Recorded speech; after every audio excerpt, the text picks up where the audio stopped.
In summary, the Litton itself is actually quite healthy, we think. Oh. I mean, Oh, we haven't. wow, We okay. haven't. Yeah, we haven't had to replace any components on it yet, or do any like component level troubleshooting. It just kind of works. Shit. Knock on wood. But the communication between the Litton and anything else is like super confusing. Okay. Yeah, because they have.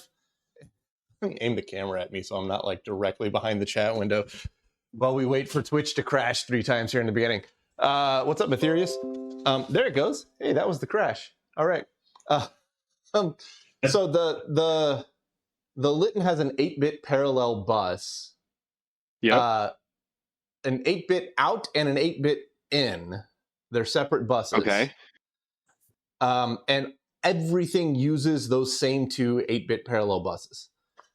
So like your typewriter uses it, your tape reader uses it, your tape punch uses it, everything uses it.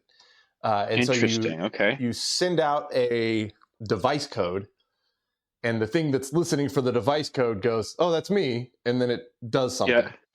Yeah.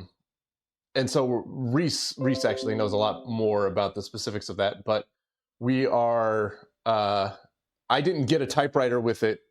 I didn't get a tape punch with it. Yeah. All I got was the box. And so we're trying to get the Litton to talk to an Arduino, because then it's just a matter of code and we can really figure out what's going on. But we have level shifter issues.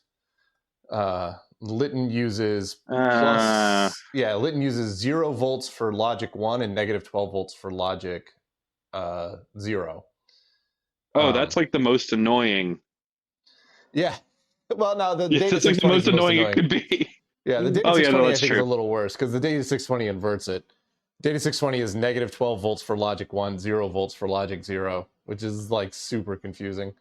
It's super confusing. I know.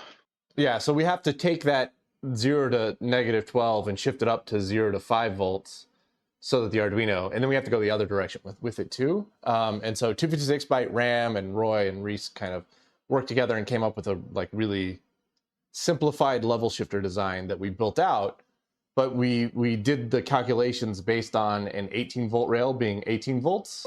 And our 18-volt rail is actually 18.6 volts. So our biasing is now off a little bit. And it's causing some flaky behavior. So I think the first thing we're going to do today is fix the biasing on those signals. It's only in one direction. So it's only from the Litton to the Arduino that biasing is incorrect. The Arduino back into the Litton, the biasing seems to be fine. Oh, good. Okay. That's odd. But I thought it had like ICs in it. I thought the Litton had like chips and things inside. Yeah. Or it does. So why did they choose this this seems like extra steps do this weird voltages. Multiple meters long cable. Yeah. Oh yeah. And one of the interesting things is in the documentation it says that it's a standard 27-pin data bus. What? 27. Standard 27-pin 1967 standard connection. Yeah, it's just a big old fat Canon connector on the back. That's And an odd form of Canon connector at that. Yeah. Well, it may have been common in 1967, but just isn't. Yeah. Yeah. Well, we were looking G-Paradise, yeah, the stream crashes multiple times within the first 10 minutes. So every time I start a stream within the first 10 minutes, we just sit here and talk shop. I don't actually do any work because I know that the stream is going to crash three times at least. But after the first 10 minutes, it seems to be rock solid for the next 3 hours. So that's good. That's how it goes. What's up, my secure gift? Did I tell you that we actually got somewhere, Dave, with the Eclipse host? I think I'd mentioned that for the FPS 100. have had one of those weeks where I have disconnected from everything for a little bit. Yeah. So I haven't read much, so I don't know. Oh, so I am now in a position where the host CPU works, and now I just have to plug everything in. I've fired the FPS 100 as it has had power in it, but 5-volt rails are good. I think we talked about that. Yeah, I saw that. I saw the first power up. And then I had to make one simple repair on the host machine, and that is up and running. Oh, excellent! So now you just got to plug the two together. Now I just got to, and I'm having a bunch of trouble because the machine, we had to disassemble the machine to de-entomb it. Yeah.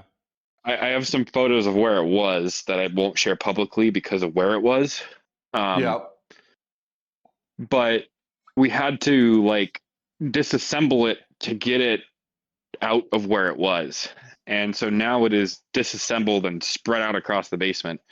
And it's going to take me a good probably weekend to get everything lined up and reassembled. So I haven't quite gotten it done yet. It's the S140, but we're right? close. Yeah, S140. What drive is it using? I have options, but I have really frustrating stuff with those options. So that sounds familiar. So I feel that in my bones. So this machine, I've been really excited about this and wanted to talk about this. So don't let me drag this down too far away from what we're talking about tonight. But, you're good for another 3 minutes. We go until the 10-minute mark. All right, I will. I'll try to hustle through the description of what's going on here. So we had the. Let me see.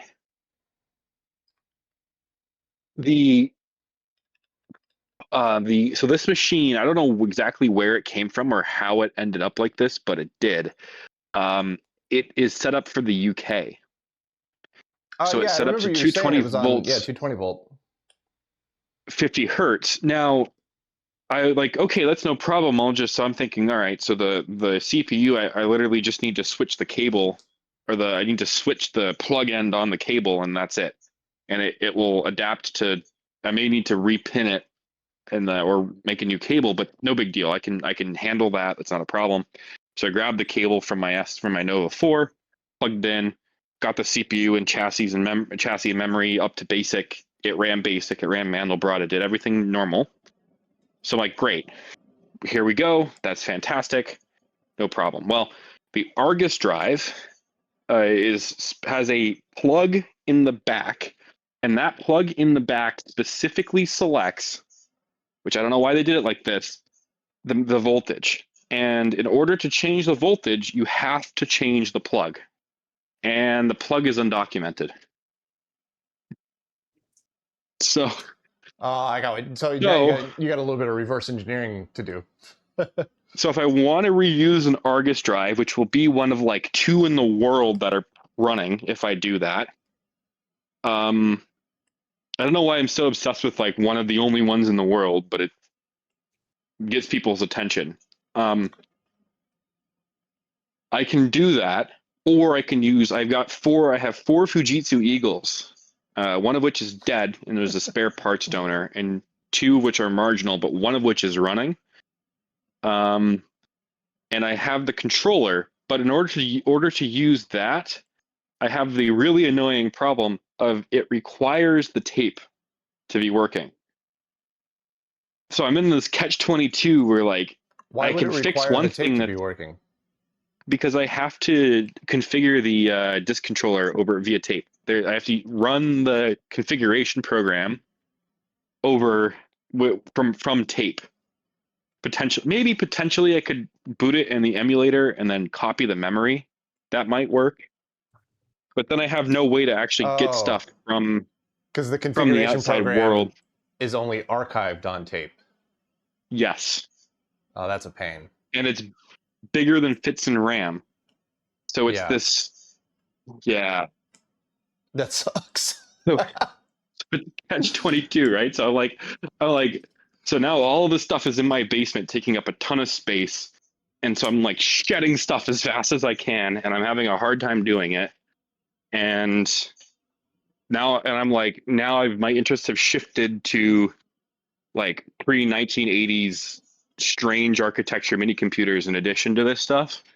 So I'm like trying to get rid of the redundant stuff to investigate, and it's just, man, man, it's a lot. You see why It's a big project. Rearrange my room about 6 times a year? Yeah. Yeah. No, I get it. And Yep. I've been heavily into the like seeing the location where this S140 came from. I think I've mentioned this to you before, but it was like an eye-opening. I had like a Ghost of Christmas Future visit. You met your first hoarder, the first Yeah. person who hoards stuff. Yeah, I've met a couple of those, and it wakes you up. It wakes you up. All right, let's get started on this guy here. Yeah, let's see here. I think I'm excited to hear about the Litton. So let's focus up on that one. Yeah, well, I'm going to get the whole thing out first, and then hopefully I can put it back together correctly.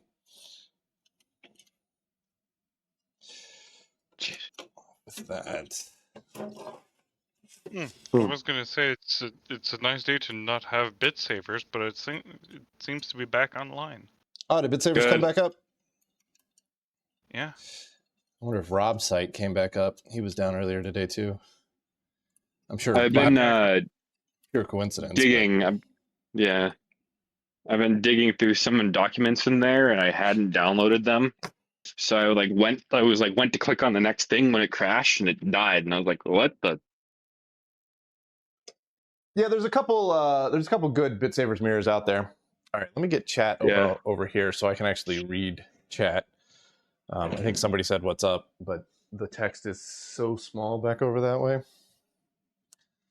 So if you're wondering why I have a separate table in here, it's because I'm working on that jobby this week.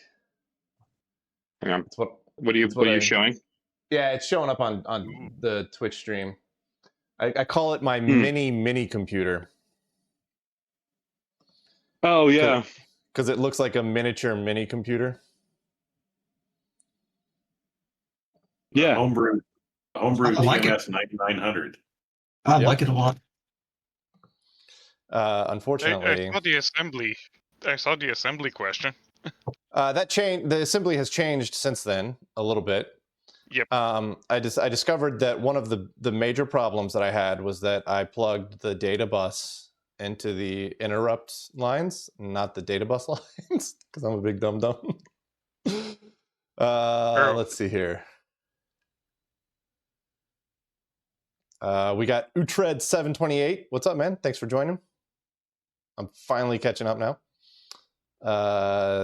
And MCP Live said he saw an 1123 in the wild last week. The 1123 is a great machine, man. It is. You can do a lot with an 1123. You can even upgrade it to an 1173. Yeah. So this monstrosity. Heck, let's go full tangent for 30 seconds here. I'll plug it in right quick. You guys can see what it's doing. It's almost. I'm trying to get it to print to the data terminal here, and I'm doing some janky stuff. Oof! I'm just gonna run into shit. All right, so we'll turn that on. So the data terminal is going to warm up here for a second. And then if I flip the power on, like you can see, like it's trying to. I've got cursor control problems going on. Like it's clearly just like whatever it's receiving is junk. But I've got enough of it functional that I'm sending something. Not reliably. Have you looked at your baud rate clock and made sure it's stable on frequency? That's a depends on what you want to define as stable, but yes. So I didn't want to, since I'm just at 300 baud, in order to get like your standard baud rate crystal down to 300 baud, takes like 6 divide by 12 divide by 2s or something like that. Like I have to use 3 or 4 7.4 LS 161s just to get down to 300 baud. And I was like, so 300 baud means that you need to have 4.8 kilohertz going into the UART, right? And I was like, 4.8 kilohertz, I can just generate that with a 555 timer. So that's what I'm doing. I'm generating 4.8 kilohertz with a 555 timer. And it's stable from like 4.78 to 4.82. It's close. I figured at 300 baud, it would be close enough. That should be close enough when divided out into 300 baud, yeah. Yeah, so it's not a 50% duty cycle, but I don't think the UART particularly cares about that. The UART just cares about rising edge to rising edge or falling edge to falling edge, I think. And that's a TR1602, was it? Yeah. Yeah, a properly old UART. It's the one that's used in the ADM3A. And the ADM3A, to generate their 300 baud, they literally went through, they go through a couple of D flip-flops to do a couple divide by 2s, then they send it into a chain of 3 LS 161s. I was just like, I don't got space for that. It worked.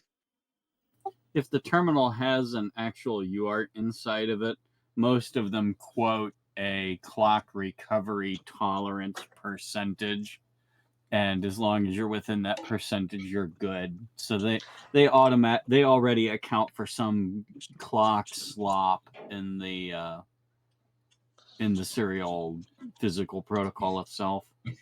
Yeah, that's what I figured. I figured it was just as long as I'm within a little bit, I should be close. Like it should be fine. So I don't think that's necessarily the issue. I'm currently not sure if I'm sending inverted data or non-inverted data. That could make a big difference. Yeah. So I've currently got the data that comes out of the UART. I send it through an inverter, and then I send it through since I don't have an RS-232 driver chip, I send it through a transistor. And I'm using the transistor, which reinverts it, but also gives me negative 5, 6-ish volts to plus 5 volts. Which is close enough, that's not flawless, but that's good enough to get us there. I need a wrench, but that means that I have a double inversion going on.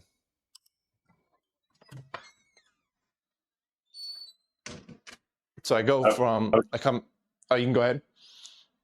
I don't mean to interrupt, but I was just going to say that, the bit savers mentioned earlier, the Unix V4 tape is being hand carried to the CHM, and Al Kosso has replied that he is going to move it to the head of the queue to image, and they're hopeful that they can recover it because of the type of tape it is, and so hopefully they'll recover that source code. Yeah. Excellent. I don't know what that means. It's these guys here. That's important because it's maybe the only extant copy of Unix version 4 source code. Okay. So that is it actually that source code has been lost to time, is what you're saying. Yes, and it's important because it is the first version that was publicly distributed, and the first version that was compiled, that the kernel itself was compiled in C. because before that, it was assembly and it wasn't distributed outside Bell Labs. We've got like the V0, which is like for the PDP-7, and then we've got sort of V1, which, well, it's kind of reconstructed from various versions around that time. Yeah, we got like V1 for the PDP-11, but yeah, there was a gap between like V1 or like after V1 and V5. Because yeah, we got images for V5 and later. I mean, is there a particular reason why we're excited about having V4? It's historical because it being the first that was compiled in C, it's a very early example of the C language being used in that purpose. And it was also really kind of the first that was on. It was, I think V3 was also for the PDP 1145, and this is for the PDP 1145. So it's a machine that we have. If we have the code, everybody will be able to run it on the emulators that are out there. Not only that, we have a running 1145 at the Rhode Island Computer Museum, or we will. So not only will everybody be able to run it on the emulators, we'll be able to run it on real hardware, which is exciting too. I'm trying to figure out why, it's like if I said, we've got RSX version 3 versus RSX version 4, like that doesn't, people don't particularly get excited about that. So why are people getting excited about version 4 of Unix? I want to be clear here. I'm not saying that I think it's a waste of time. I think we should archive as much as possible. But I'm curious why Unix 4 in particular is so exciting. Because it's Unix. Yeah, and because it is the first public distribution, and that first where about half of the userland utilities are written in C, and the kernel is in C, and it's self-hosting. And being a self-hosting C-based operating system, it is the earliest example of that. Okay.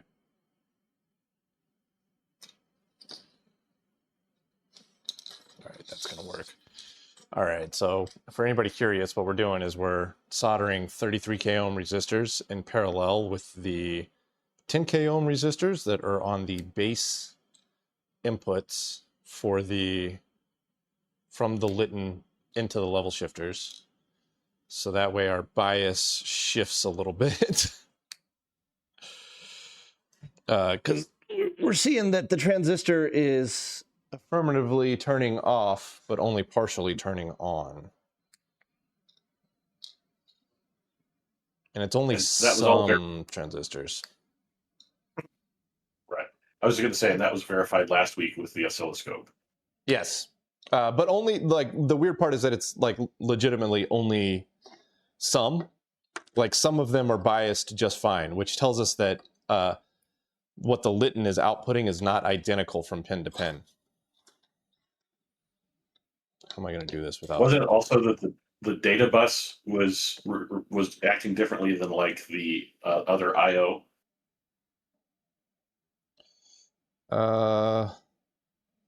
Yeah, something was acting different. I don't particularly remember what offhand. I think it was compared to the ready signal comes in, but yeah, something like that. Yeah, so the ready signal we actually treat differently, because the ready signal is really only used once, and that's right when the Litton powers up. So we're dealing with that differently in code, I think. I don't remember. I'll have to ask Reese. I'll have to chime in about how he's using the ready signal. I think it's a standard I/O instead of one that has interrupts, because we that's what it was. don't need high speed for that. Sorry, I didn't have my headset on. Yeah, it's just a standard I/O, up and down. Ready, not ready for that one. I mean, were we not confident in the Arduino's speed to not have everything be a standard I/O? Because that's how I would have done it. I would not have used interrupts. I can't help myself. Got to make it efficient. All right, fair enough. Some of my test sketches I gave you last week were just completely foreground based. System 4, just 'cause I wasn't up here at the time, but it's important also. It wasn't the official release, and it's kind of the stepping stone between the kind of the giant System 3 and the giant System 5. Okay. It's a lot of the stuff we do today. It's where a lot of the things that we use today in Linux and any POSIX-based operating system. A lot of it kind of has its roots there. So there's a lot of nostalgia. Actually, no, that's not. Well, System 4 would have been like Unix TS4. Yeah, this is Research Unix version 4, which is completely different. Unix TS. Oh, it's not okay. Then I'm totally wrong. I had the wrong 4. Yeah, Unix TS 4.0 was never released outside AT&T, as far as I know. Because or Unix TS4 or PWB4. Well, I guess System 3 was like Unix TS3 or PWB3. Gotcha. Yeah, I didn't mean to derail you that much, Dave. Sorry. That's all right. Which is quite different than Research Unix. Meatball 1, I'm not putting Nuka Nuka just answered. It's not 3.3K, it's 33K in parallel with 10K. So that should drop us from 10K to like 8K ohms or something like that, somewhere around there. And then Mr. the Cow says he wish he could make it on December 5th, but I got vacation planned. Yeah, our advance notice for the upcoming open house was a little tight. We only got 1 month of advance notice, but that's how the schedule's lined up this time. But don't worry, Mr. the Cow, we will have more open houses there for sure. I have already told Bob that if he ever gets his hands on an LGP 30, I would love to restore it. And he went, okay. So if Bob ever gets his hands on an LGP 30, there's a chance that it's coming down here, which means that there's a chance that in the future there'll be another open house where we have the G15 and the LGP 30 drag racing each other, which I think would be awesome.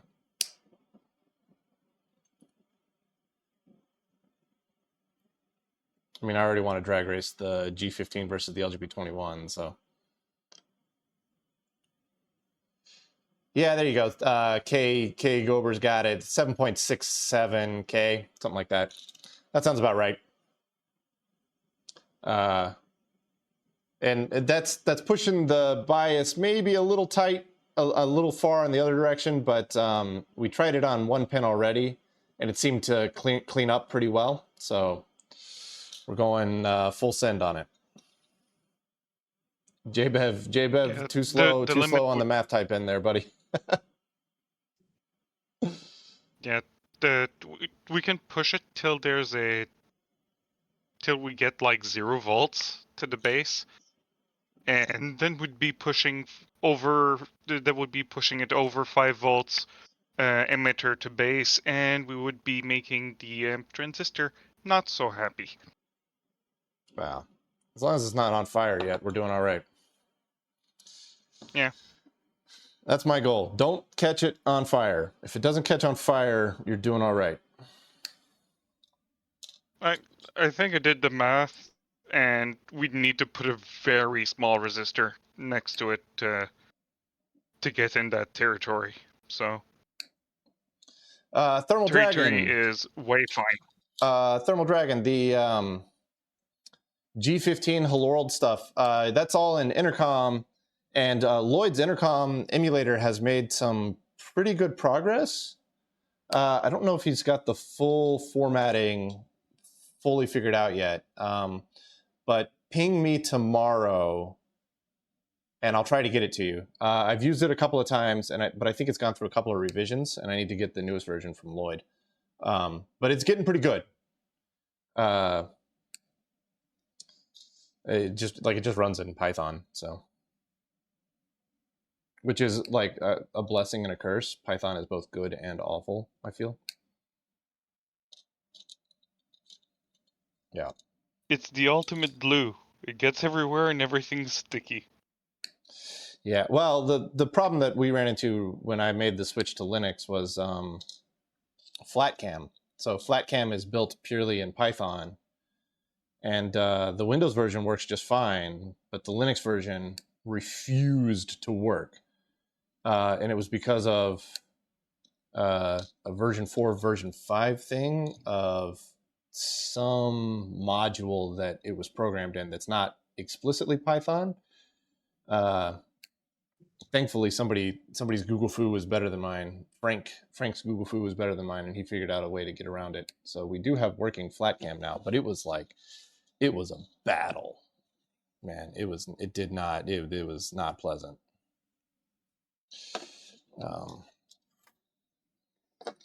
Yeah, and it made me. I was trying to figure out how to do the conversion from 4 to 5. For the life of me, I cannot remember what it was that was version 4 that we needed to get to version 5.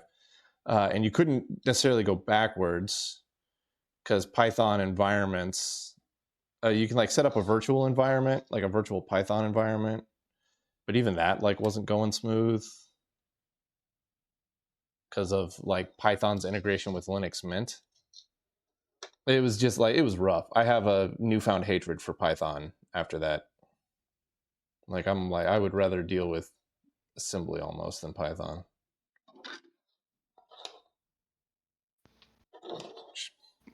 I had to learn the hard way that the virtual environments that Python runs aren't portable. They bind to the Python on the system, even if they show you that they're split apart. No, they're just links. Great. What's really annoying is when you're using an application that was built on Python, but when it goes from one version to another version, it breaks fundamental functions of that software. And so you have to patch around them.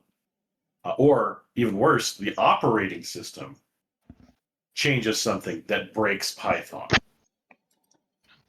That's the problem with like Linux Mint, because Python is quite integrated into Linux Mint, it seems. And if you want to use an older version of Python because you got something that needs to be deprecated, that has to run on the older version, that like breaks your Linux Mint install. So they like say do virtual environments, but then virtual environments aren't necessarily smooth because Linux Mint also doesn't like doing that. Yeah, the specific problem I was working with was a Windows change that Microsoft made that broke file handling in Python in virtual file system environments. Jesus. Oh yeah. It's really the problem with Python virtual environments is that they only affect Python, and it'd be good if you could do that kind of thing system wide, have transparent overlay containers without having to have a full container with like an its own IP address and its own services and everything. It'd be nice if you could just have its own packages and everything. Have something that's just an overlay. Yeah, MXShift got it. It was Qt, whatever Qt is. So it was widget library. Yeah, so FlatCam was built on Qt4, and Qt4 is no longer available in Python. It's all Qt5 now. So you either have to completely update the entire program to all the new Qt5 stuff, which is just different enough to be a gigantic pain in the butt, or you have to figure out a virtual environment that'll use Qt4. But like, despite 3 of us working on it, we could not get a virtual environment to use Qt4. It's up to 6 now. Oh, Jesus. So it's going to break again then. Yeah. Yeah. Python V and You're saying you've been system can insist you on were its own trolled. rules. Yeah, it's just, man, it was rough. Well, Trolltech makes Qt. No, it hasn't for a while. Like it's good. Because they got bought by Nokia, and yeah. I think that was one of those where it was Nokia, then it went back when Nokia blew up. Yeah. And well, and the final solution for FlatCam was an app image somebody had built to work around exactly the issues. Yeah, so it was, the solution wasn't that we found the solution; it was that somebody else did massive amounts of legwork and was kind enough to share it. That's what the solution was, and it took the correct amount of Google foo to find it. Is this a bad time to mention that I worked at Trolltech on Qt 4? Your balls. All right. Q4's, but Q4's I fine. know nothing about 5 or 6. There you go. I know nothing about 5 or 6 because I left. There you go. So no, you're good. You're in the clear because 4 was all right. It's the 5 and 6 that we were having trouble with. So you're good. You're not banned yet. Oh, thank God. What was the solution? Somebody else figured out the solution and posted a flat pack online that we could download. Oh, it's all in the flat pack. Is it a virtual environment or something? Or no, I think they went through and actually updated it all to Qt5. Oh, no, it's including the Qt4 and everything else that's necessary to get it running. Oh, it is? Yeah. Oh, all right. So they went hard mode. All right. Well, I don't know. Maybe that was easy mode. They probably just like edited like every type of binding that wasn't being configured automatically in the virtual environment for Python, and just did a really good job configuring the VNV. But it comes down to, did they push time through Ant-Man or did they push Ant-Man through time? FlatCam being Ant-Man. I like that. Came back as baby Ant-Man, as baby FlatCam.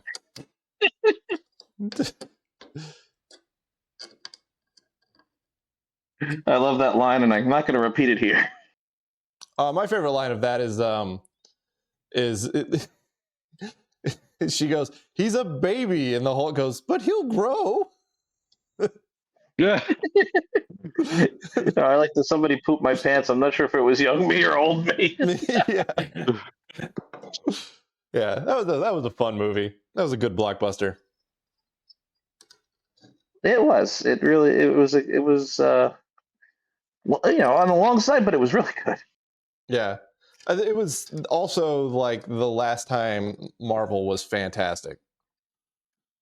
Because, I mean, it was like when you set the bar so incredibly high, such as one dude wipes out half of all existence in the universe, like, where do you go from there? You just can't make the stakes high anymore.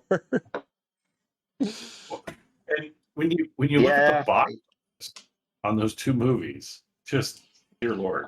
Oh yeah, the two of them. Like, so what was it? Is End War? Or no, what was it? Infinity War and Endgame, right?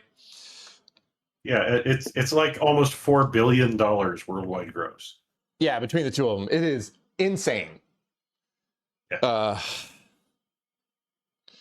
Absolutely crazy. I posted links to the Vika Sona flat cam that you used. Okay, awesome, thank you. Yeah, whoever that person is, they rescued us. And they now have a zip app image for Windows users too. Oh, so was it having issues on Windows too? My copy on Windows was still working, but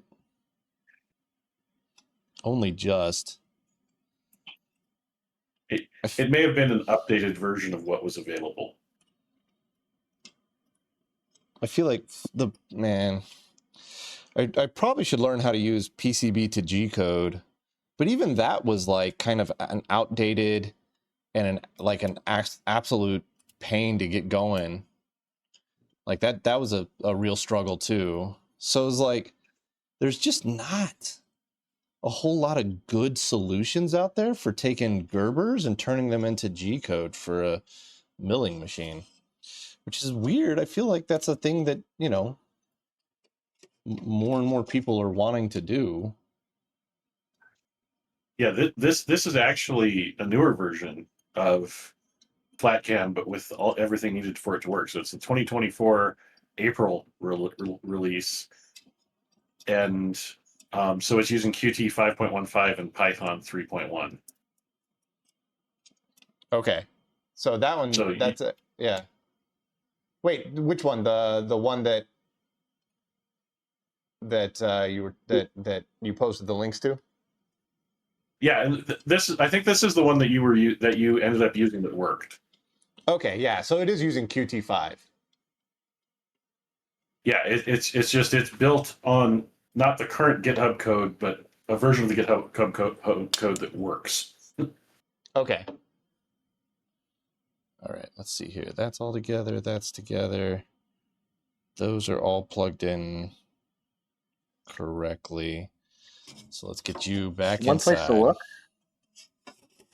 One place to check is Bantam Tools on GitHub. They have a bunch of software, and they basically make a mill. So that might be what's the hell is that? Fluid NC. That's their main software. But there's a bunch of open source here.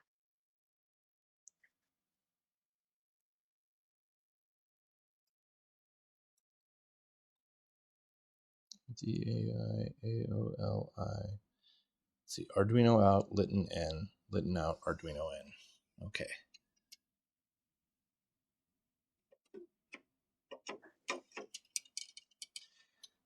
I'm guaranteed that we're still going to have issues, but this is a start, I guess.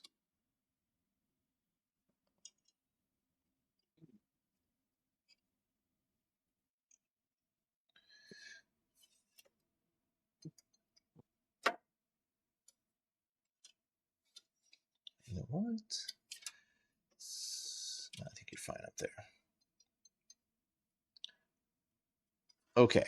All right. Now we get to play the "Is my USB cable long enough" game.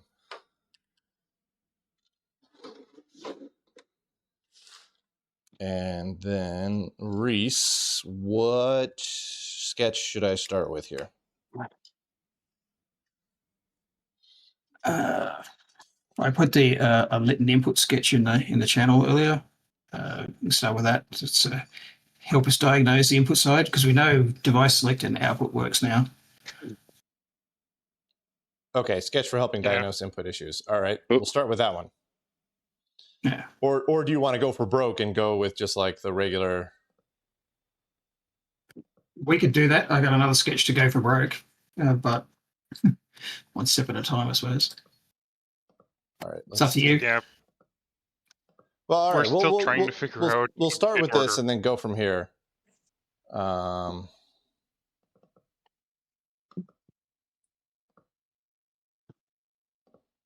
this sketch is the simplest that I can get. I can also give you a instruction to put in on the front panel that will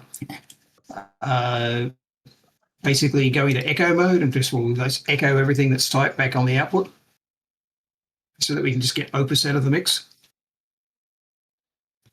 Yeah, we can try that. So this sketch that I'm about to upload, the one that you just sent me, will not interact with Opus. Not very well. Okay, very well. This is just because I still suspect that we've got some wires and the bits are in a different order, so we have to sort that out before we throw it at Opus. Fair enough.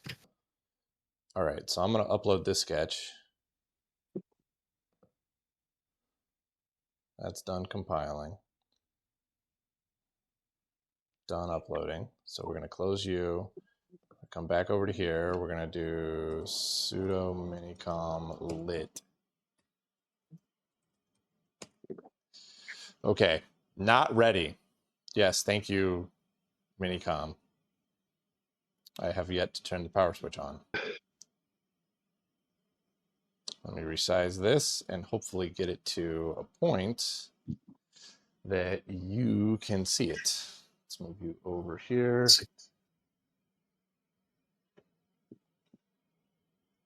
Try to cut down some of the glare see that. here. Yeah. All right.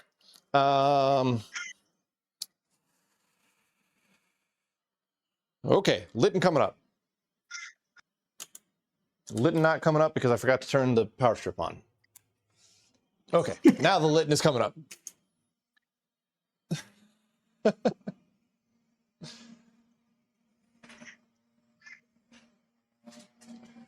gotta slip that back just a little bit.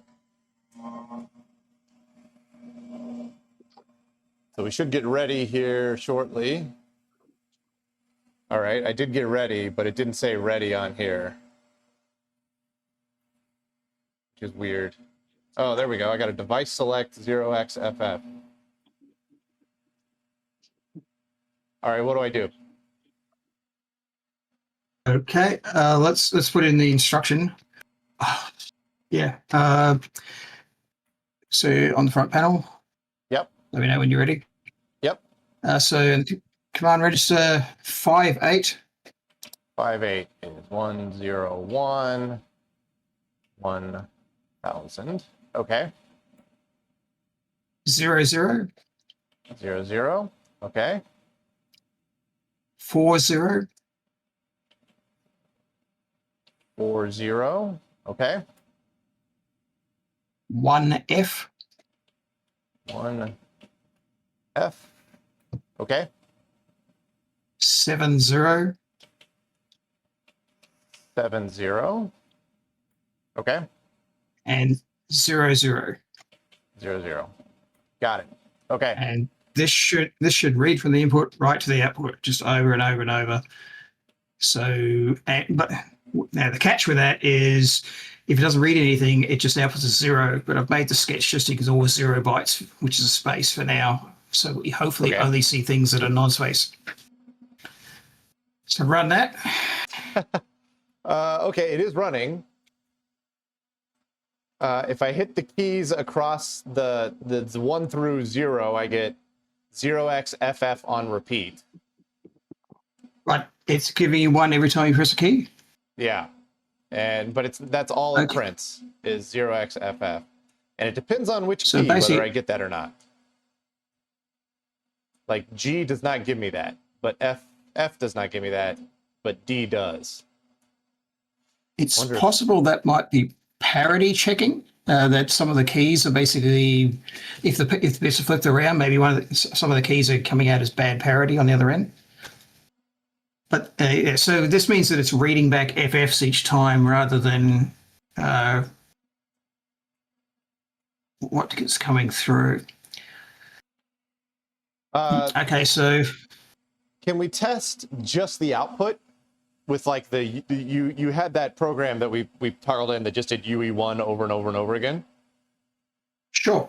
Since I changed a lot of the bias, let's test that again to make sure that at least we're getting proper output. Sure, no worries. So, were we supposed to get something else than FF? Well, it should give you some other code. Because basically it's echoing back all ones.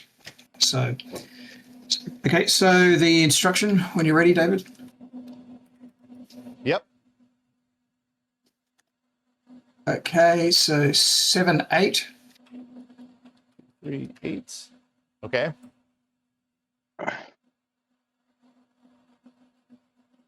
9-4.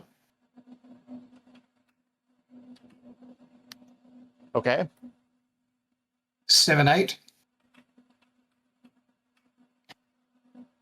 Okay. B5. Great. B is what? 1011? No. I knew you were going to ask. Yes, it is. 10. I'm no good once we get Every past time. 7, man. All right. 7-8. All right, we're most of the way there. 7 8. All right. And 0-1. 0-1. Okay. All right. And if I run that,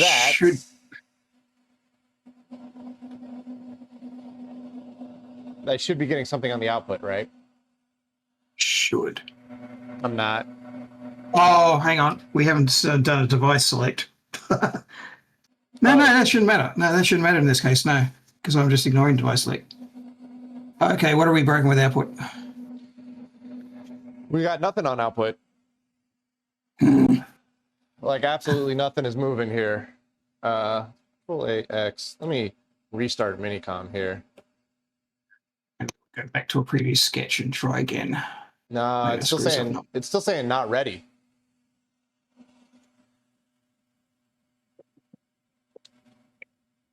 And it's running?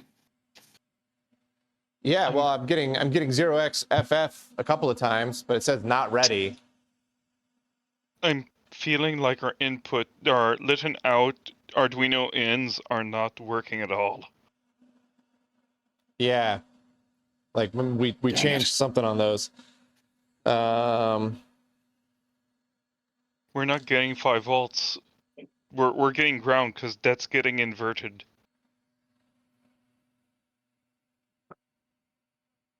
Yeah. Time to get the scope out, I suppose. Yep. All right. Yeah, we changed the bias on all the transistors, and now they don't want to turn on at all. Well, maybe not all, but it could just be that, 2 or 3 transistors are biased incorrectly now. I think it is doing something because it was printing most of the time when you're pressing a key. It wasn't just like doing it randomly. So some kind of handshaking is going on. Yeah, it could just be that, like, my fear is that the Litton, the outputs from the Litton are biased differently internally on the Litton. They're not all uniform. Which is going to make things suck. Because it could be that we have, half of them are biased such that they work, but the other half are now biased such that they don't work. And we just essentially have to go through and figure out how each one needs to be biased to work correctly. But we'll start here. Start with the simple ones here. I had a thought when the circuit was being designed was that, are we sure that we shouldn't be using potentiometers? Yeah, that probably would have been a smart move.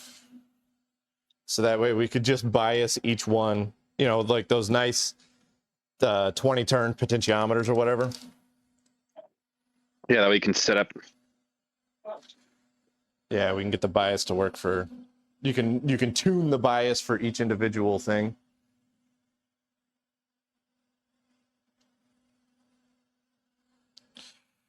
All right, let's get this party started. Oh.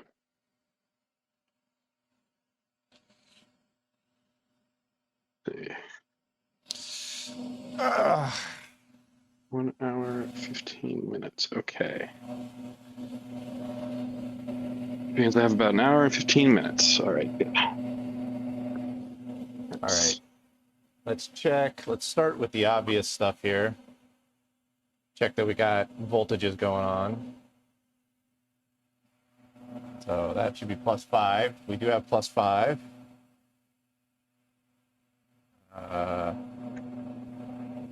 My +18 does not seem correct. That was my suspicion. Oh, because I didn't plug it in. Yeah. All right. Hang on a sec. That'll do it. Yeah, I missed the plug. Yeah. There we go. Hey, there we go. I had a feeling that it was something around that. Yeah, things have gone real wonky now on the other side. There we go. So I'm getting. Oh, this is probably because this sketch is the input sketch. Yeah, that's shooting. Yeah. Lord. No, it should be shooting. It should be UE1. Oh yeah, So I get- UE1. I get U0x94 carriage return tab 0xF7 carriage return U on repeat forever and ever and ever and ever. Yeah, that F7 Huh. doesn't look right. I think not 9.4 is probably the character code for you, but the F7 is definitely not something. Yeah, we went not ready again, which is a little weird. I halted it, and it went to not ready. Odd. Oh, wait. Halt. Yeah, that's odd for halt. That would have been not odd for pressing the ready button on the Litton. Yeah, if I do halt, ready, run, it still says not ready.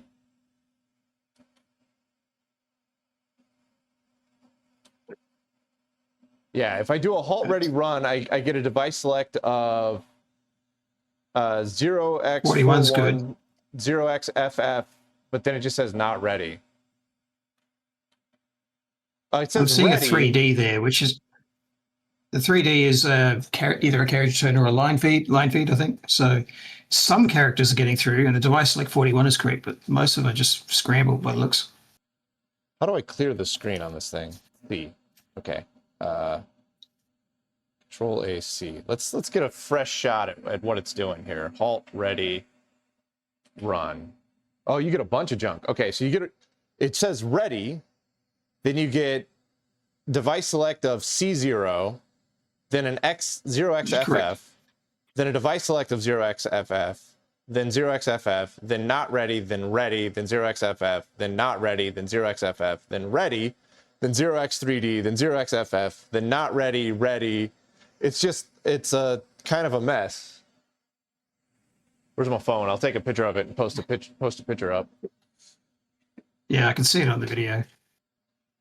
I know that technically the ready pin is not at all the same output circuitry in the Litton, but I'm having a That was our most reliable pin too. I know. Now it seems to have gotten upset. Yeah.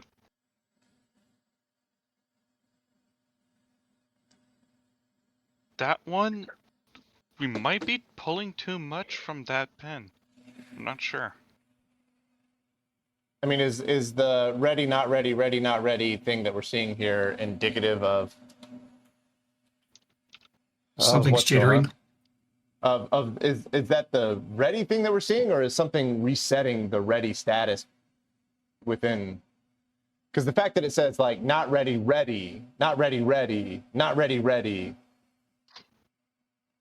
That is strange. Yeah, I think maybe the signal is borderline. What signal is that? I thought that was supposed to be flashing a light. What was that, Suzanne? I thought earlier when we were talking about what ready did, I thought there was supposed to be a flashing ready indicator until you did something with Opus. Oh no, that's that's the flashing selected button. That's C0 and 41 and 49. It is done through the selection. Ready is the inhibit separate bit physical signal. that's stopping. Yeah. Okay, so there's not a ready line. Ready means inhibit is down. Okay, I got it. So can we have a look at the inhibit line, see what it's doing? Yeah, well, that depends on what line is the inhibit line. I do have one line that is not good looking. So I'm looking at the 5 control lines that come out of the Litton into the Arduino. Yeah. So we got 5 control lines. If I go from left to right, I can't tell you which ones these are, but the leftmost one is at a nice clean 5 volts. Clean 5 volts. Clean 5 volts. This one is not nice. And that would be the last one, and that would be our inhibit pin. That's the second to last one. Oh. The last one is a clean 5 volts. The second to last one is the one that looks gross. The last is K82. Okay, 82 is device select. It's the second last. And we are seeing weird device selects.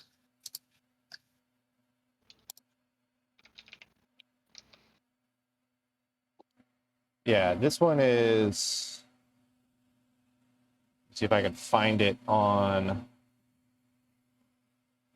Litton itself. Well, second to last is stat, which should go wild.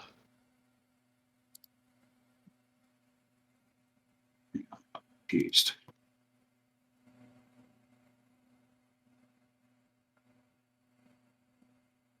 Where are all the select pins on the actual board again? I'm trying to figure out which one's which. It's on P9. It's the first top ones, the 15 and 14 on P9 are the towards the Litton pins, and then there's 4 of them that are all your signals top to bottom. Okay, that one is -12, -12, -12. There we go. That's the one that's making my noise. That is going to be that 15, 14, 13, 12, 11, 10. So, Well, there was one of the lines, the input status or data line. It does go crazy. So that one's okay. Yep. If that's what we're looking at. yeah, well, okay, so here's the rub. P9 pin 10 is twiddling like crazy between 0 and -12 volts. I can see that as an input to my level shifter between 0 and -12 volts. The output from the level shifter is 5 volts to 3 volts. Doesn't go all the way down. Ooh. Weird. Yeah. So what is that? What is P9 pin 10? The state bit, which is selecting between a status, receiving a status, and receiving a data from the peripheral. It's not really used in code, and that specific pin goes crazy because Litton reused it so many places. Should be square wave-ish. I mean, it's square wave. It should just be doesn't go to pulsing. 0 volts. Yeah, What's the period on the wave? Rapid. It should be 40 microseconds. No. No, right, 40 micro. Now, the pulse is about 10 microseconds with about 30 microseconds between it. So yeah, it's about 40 microseconds from pulse to pulse. But again, it just goes 5 volts to 3 volts. Yeah, that's the I wonder weird if the part. I wonder if the transistor's not getting enough time to turn off. Just dumb question. So. Check your connectors. Did you maybe plug one in upside down? No, well, not on this one here. So the status bits are all. I can't get those off. They're keyed. It was a dumb question, but yeah. Yeah, no, it was a good question because I'm bad at that. Oh, Jesus Christ. Yeah, my ground isn't hooked up as well. So yeah, good question. Solid question. Okay.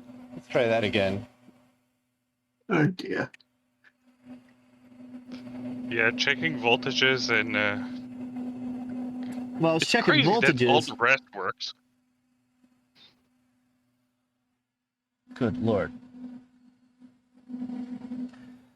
Even that one didn't get plugged in right. You did.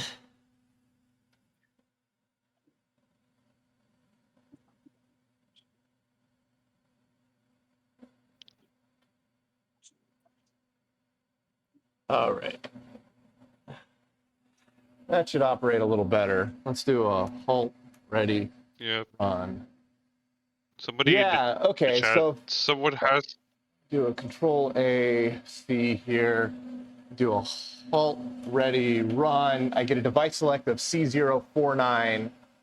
Then it prints out 0x40, 0x3D, then a device select of 0x41. That's what it's doing. The 403D is CRLF. Oh, okay. So Opus is running again. So we're good. Turns out it works better so if you Apple's plug in working all again. your voltage rails. Okay, so what are we doing next? We'll go back to the input test. Okay, I got to toggle something. Let me find it. Yeah, let me find it again. Yeah. Okay, I got it. Yeah. Let me know. Somebody in the chat said someone has to ask the dumb questions or they'll be missed. Yeah.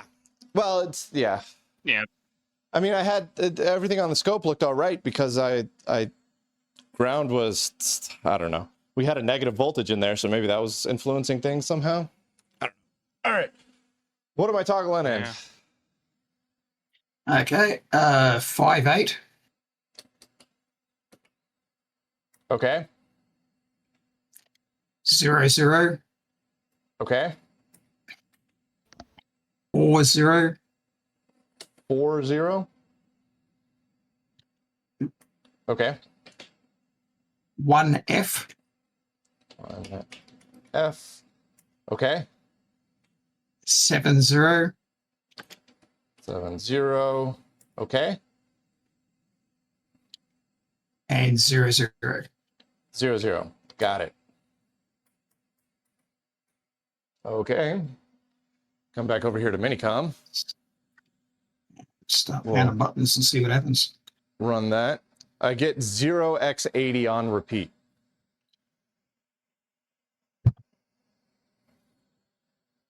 That's a space.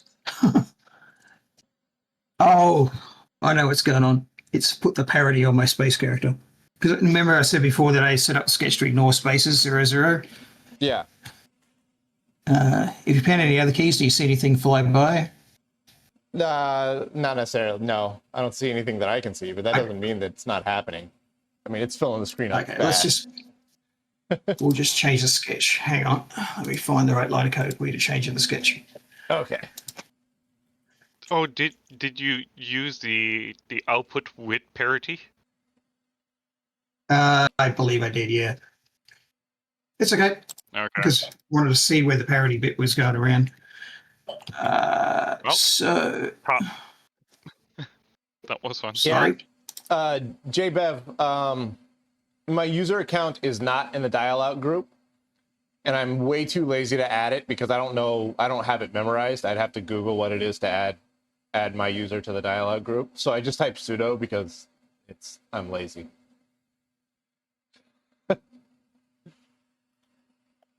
All right. So I got a feeling that there's a new sketch on the way. Yes. So we're going to exit Minicom. Make sure I compile it first before I send it to you, because I forgot to do that last week. There we go. I just want 1 week where it's not my transistors. We're getting there. There's a sketch. All right, let's delete you. Let's open up Discord here. There it is. Got it.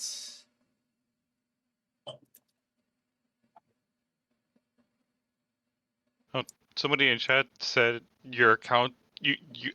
They thought you added your account to the dial out group a few weeks ago. You might have. I might. Somebody might have told me how to do it, and I just forgot that I did. Well, at the same time, if you're asking for super user privilege every time, you don't know if you don't need it, but yeah, safe. Well, so I closed the terminal. I closed the terminal so we can double check. Yeah, just start a terminal and type ID, and it will tell you what groups it thinks you're in. Hang on.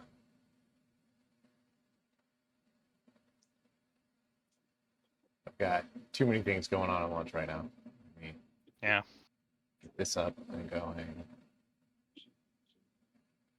No, I don't. What are you doing? I don't want this. Go away. Arduino, I hate you. Don't save. All right, you said ID. Yep. Yeah, I am in the dialogue group. All right. There you go, then. So I don't need to type sudo next time.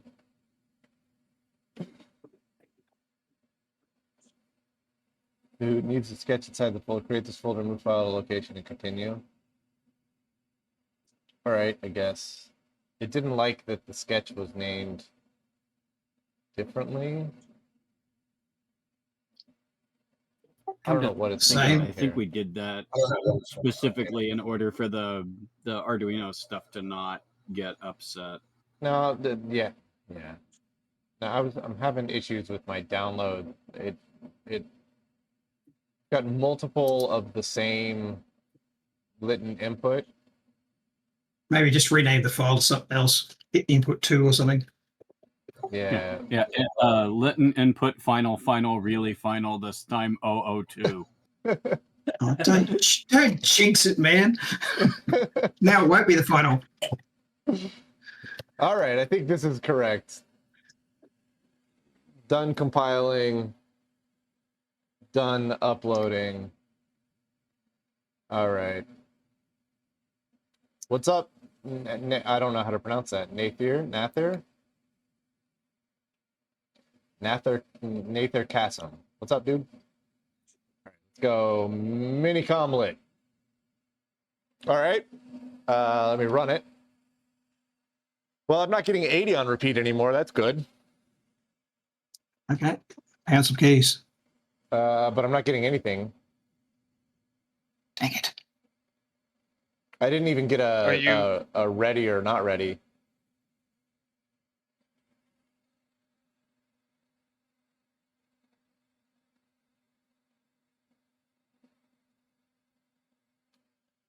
I don't know if I sent the correct. Maybe it's.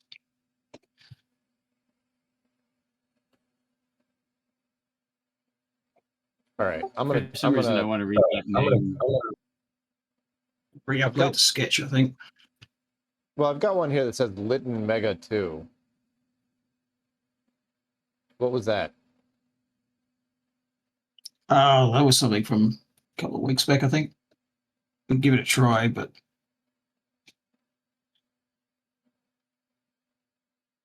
I was gonna say, for some reason, I really want to read that name, like Dahir Insat. Oh, Litton Mega 2 won't echo though. So that's not going to help us with the program that we currently have toggled in. no. All right. I'm just gonna. I don't know what's going on here anymore. I'm pretty sure I uploaded something. There's some broken stuff going on my end here. Let's try this again.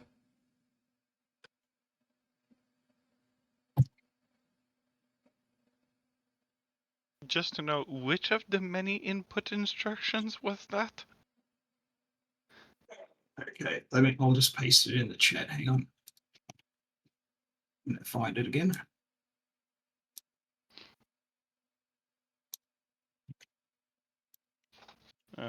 Getting lazy with the PDF. I'll pull out my paper one. You've printed the manual?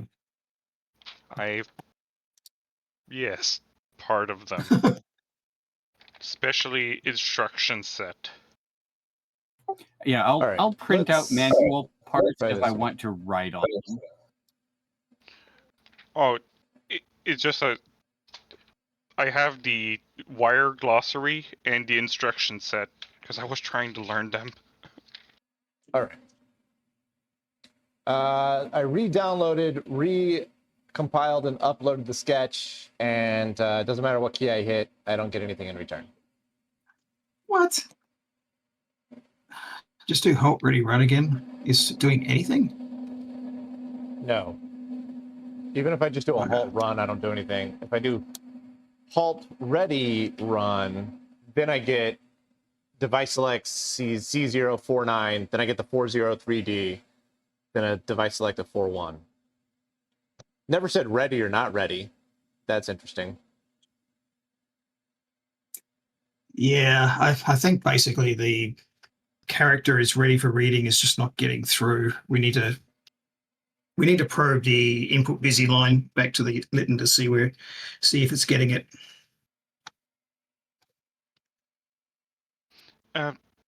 Also, isn't there something that the inputs are on the left side and the outputs are... No, it's the opposite. The outputs of the Litton are on the highest byte, and the inputs are on the lowest byte of the 40-bit word? Yeah, I'm correcting for that. So yeah. in the instruction, I basically do a CIO to read, and then I shift it left by 32 bits, and then I output it. Yeah. For some reason, I completely ignore your BLS 32 right there. So what do we think is broken right now? We need to check to make sure that the Arduino is actually toggling the input busy line to say there's a character available. Okay. And then if it is, then follow that back to the Litton, see if it's actually getting the signal at all. So because that's the input instruction is if it does. Go ahead. That's one of the 2 pins that is an output from the Arduino into the Litton that is a control pin, right? Yes. Yes. Okay. We don't know which of the 2, but it's pin 41 K75, so it's the one on the outside. All right. Closest to ground.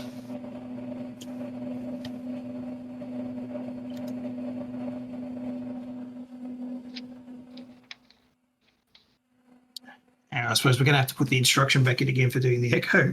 Although with Opus, we should be able to see something going to Opus. So. Yeah, if I'm hitting keys Opus, the Arduino should be toggling it, right? So I'm just checking on the Arduino side right now. Right.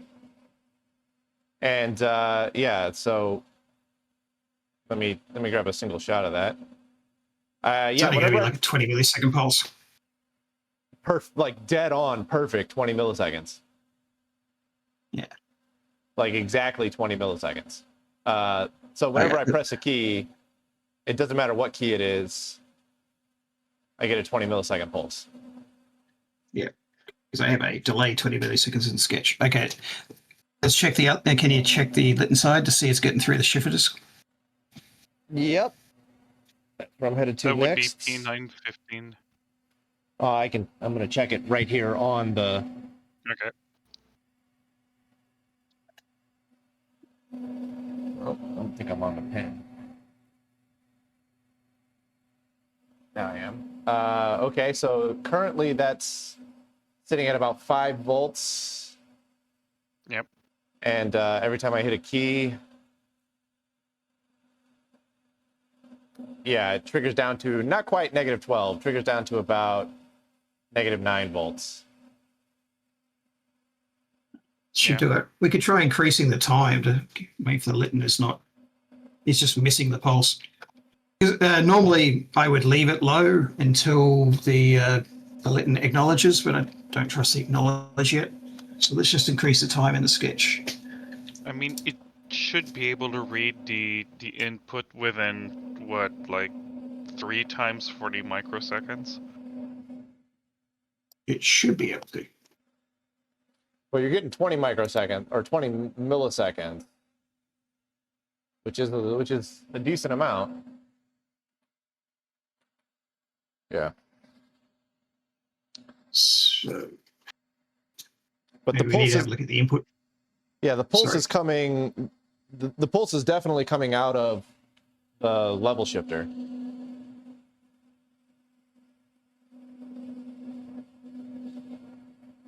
So where else do you want to check? Maybe have a look at the input data bits. Find your character that has lots of bits set, so we can actually see if they get through. Okay. I'm gonna have to check those up on the Litton itself, but because I can't get to the level shifter on the Litton side of the level shifter on the other one. Yeah. Well, no matter what key I press, that bit never toggles. I don't know what bit that is, but it never toggles. The G key has most of the bits set.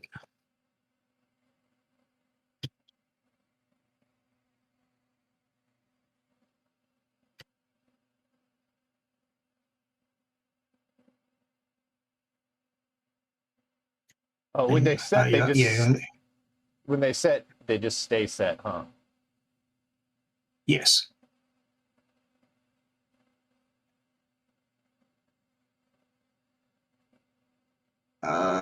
If you toggle between, say, G and 1, that'll turn most on and most off.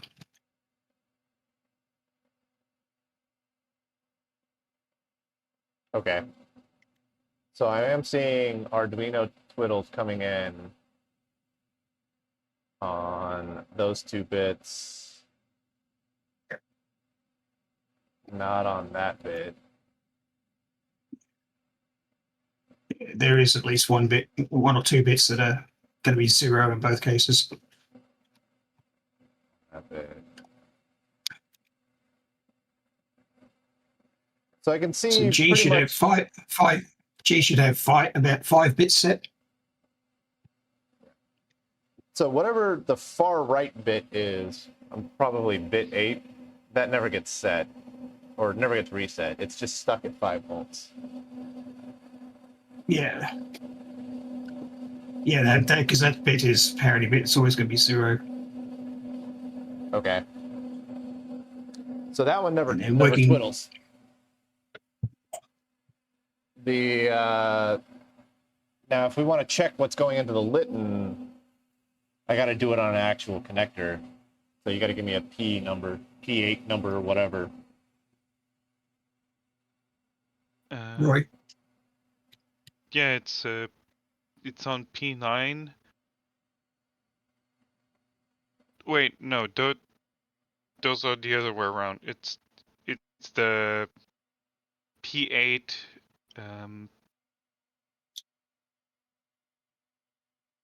9 through the first one of P9. So yeah. Okay, I found one. Goes from 5 volts to negative 12 volts. So that one we're getting a clean negative 12. Nice. I don't know why we're only getting... Yeah, that one also goes down to negative 12.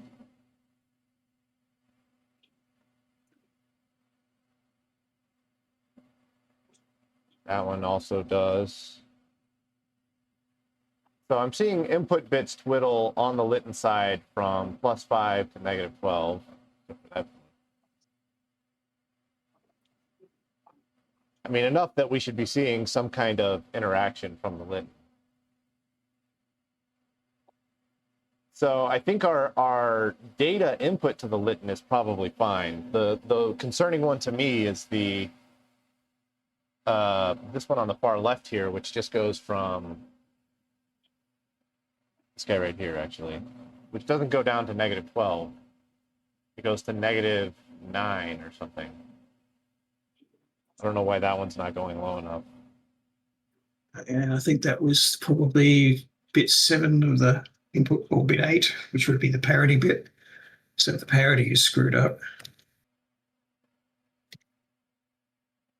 The one next to it as well only goes to negative 9. That doesn't make any sense to me. I built those exactly the same as the ones below it, so why are they different? Because they're different on the Litton side, probably. That's a solid guess. Just trying to find it back.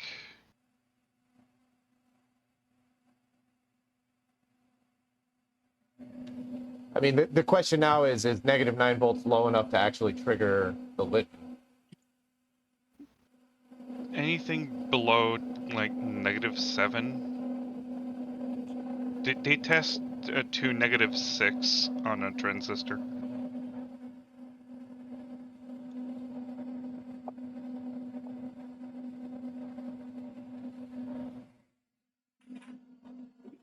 Ugh. I've come up with an instruction that will ignore parity and just splat straight in and out. Okay.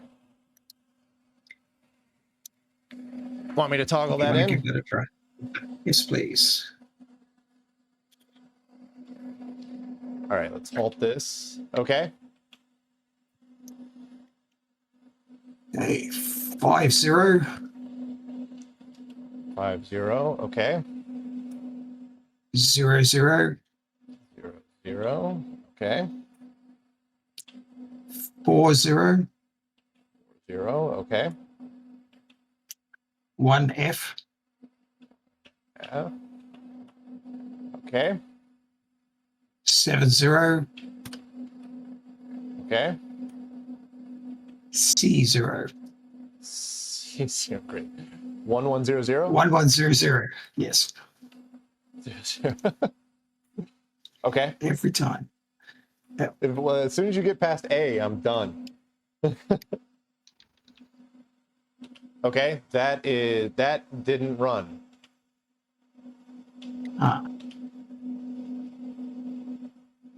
Let's check the instruction. Okay.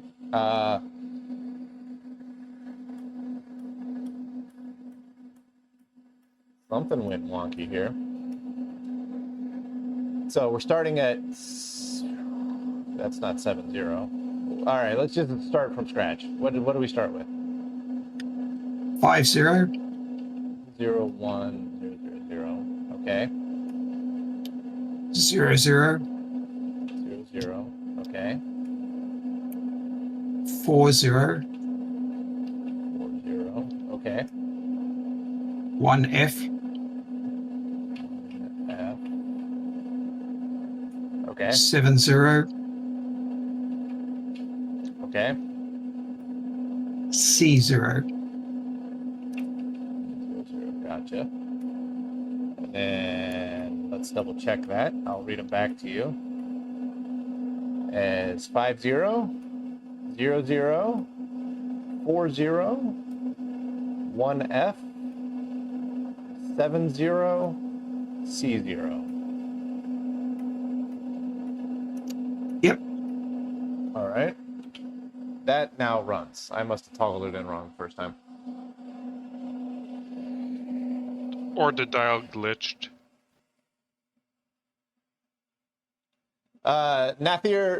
Nather, Katham. Yeah, no, this definitely doesn't have a microprocessor. This predates microprocessors by about 10 years.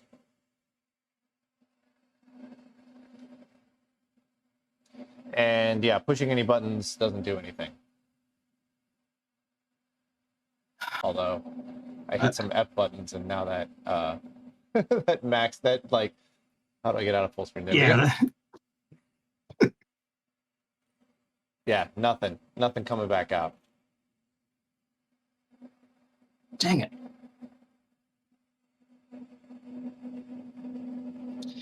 Okay, so another thing we can do, I can give you an instruction that will just read the next input and put it in the accumulator and then halt. And so then we can read it out of the accumulator, see if it's actually getting through that far. Yeah, let's try that.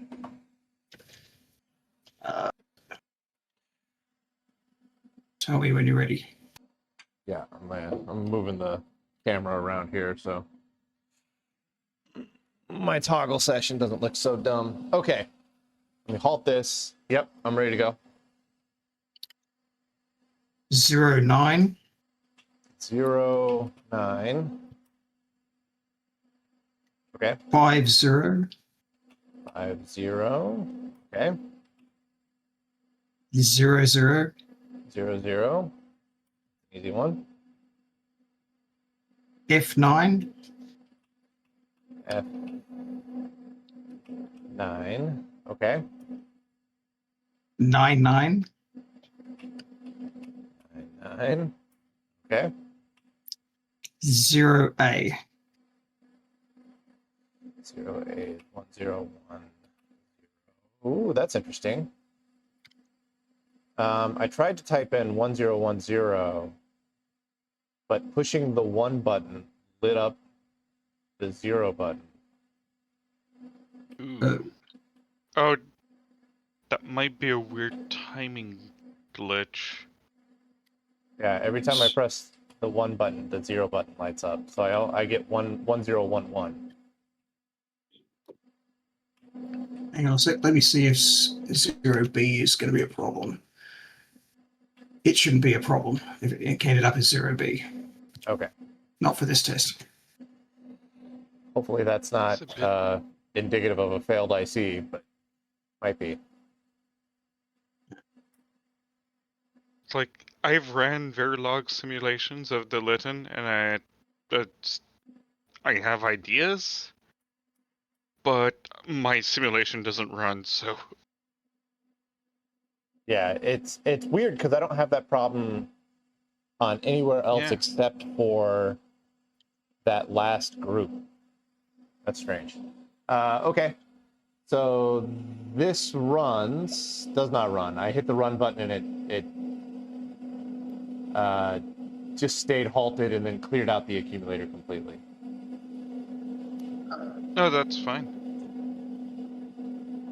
It stayed halted. That's halt. Yeah, it's halted. Hey, okay. Did you press a key on the keyboard or not? No, I didn't press the key. All right, let's have a look what's in the accumulator. See if it read anything. 0 0 0 0 0 0 0 0 0 0 all the way through. Okay, didn't read anything. Does it think that input ready is stuck down? Possibly. That would have triggered it. Like the run doesn't even do anything. Okay, I think you got some other problem going on. Yeah, also our instruction is totally blitzed. Like our control is at 0 0, 32 is at 0 0, 24 is at E9, 16 is at 0 0, 8 is at 0 0, 0 is at 0 0. That actually sounds correct for what would have happened when it, because this loop jumps out to a particular location in the 900 block track. So yeah, that actually sounds like it's correct for when it jumped to halt. So you need to figure out why you've got dodgy buttons. It's weird. Like, okay, so, oh no, all right, does it do that on everything? Yeah. So if I that press, makes more sense. yeah, if I press the 1 button, it lights up 1 and 0 on all of them. Accumulator or instruction, it doesn't matter. Maybe try turning it off and on again. I mean, it's possible that we've got it into some weird mix here. I mean, because obviously this worked just minutes ago. Yeah. Yeah. But the Litton likes curveballs. Yeah. Unless we finally operated the switches beyond their lifetime. I mean, possible. Let's spin down here for a sec. Yeah, that's. I finally got it not ready. Yeah, Lopta, it is a rotating drum memory, just like the G15, but a whole lot faster. The G15 spins the drum at about 1800 RPM, and this one spins it at 12,000 RPM, which means that the machine should run a lot faster. Also, I think this has instruction set's a lot simpler though, so yeah, don't get things like multiply that the Bendix could do. But you do have a lot more storage space on this. I think you've got like 20K, right? Yeah, something around that. What's up, Volpine? Yeah. Volpine Gamer. Thanks for catching the stream. Yeah. Speaking of the drum, it's still spinning down. Yeah. Somebody says like fault or RAM fault. Everything in there is shift registers and flip flops. Which is not to say that one of those can't be bad, but yeah. Yeah. I mean, how it loads the control register is serially. Dang, So up to 71 viewers. That's nuts. Yep. So I just had a stupid thought. How many drum RPM would you need to make a 1 MIPS Bendix? Oh Jesus, a lot. All right. Well, let's see. You can do a single instruction in 1/108th of a revolution. It's actually a little less than, or a little faster than that, because I'm not counting the no man's land. So the no man's land is probably a solid, I don't know, 20 words or so. No, what's the longest no man's land word that we have? 2-word, 4-word. So 1/112th of a revolution. You can do a single instruction in 1/100. This is for easy math. Let's say 1/100th of a revolution.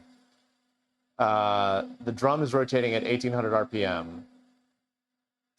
So if you do the math for, you can do essentially 100 instructions, and good Lord, Roy, help them.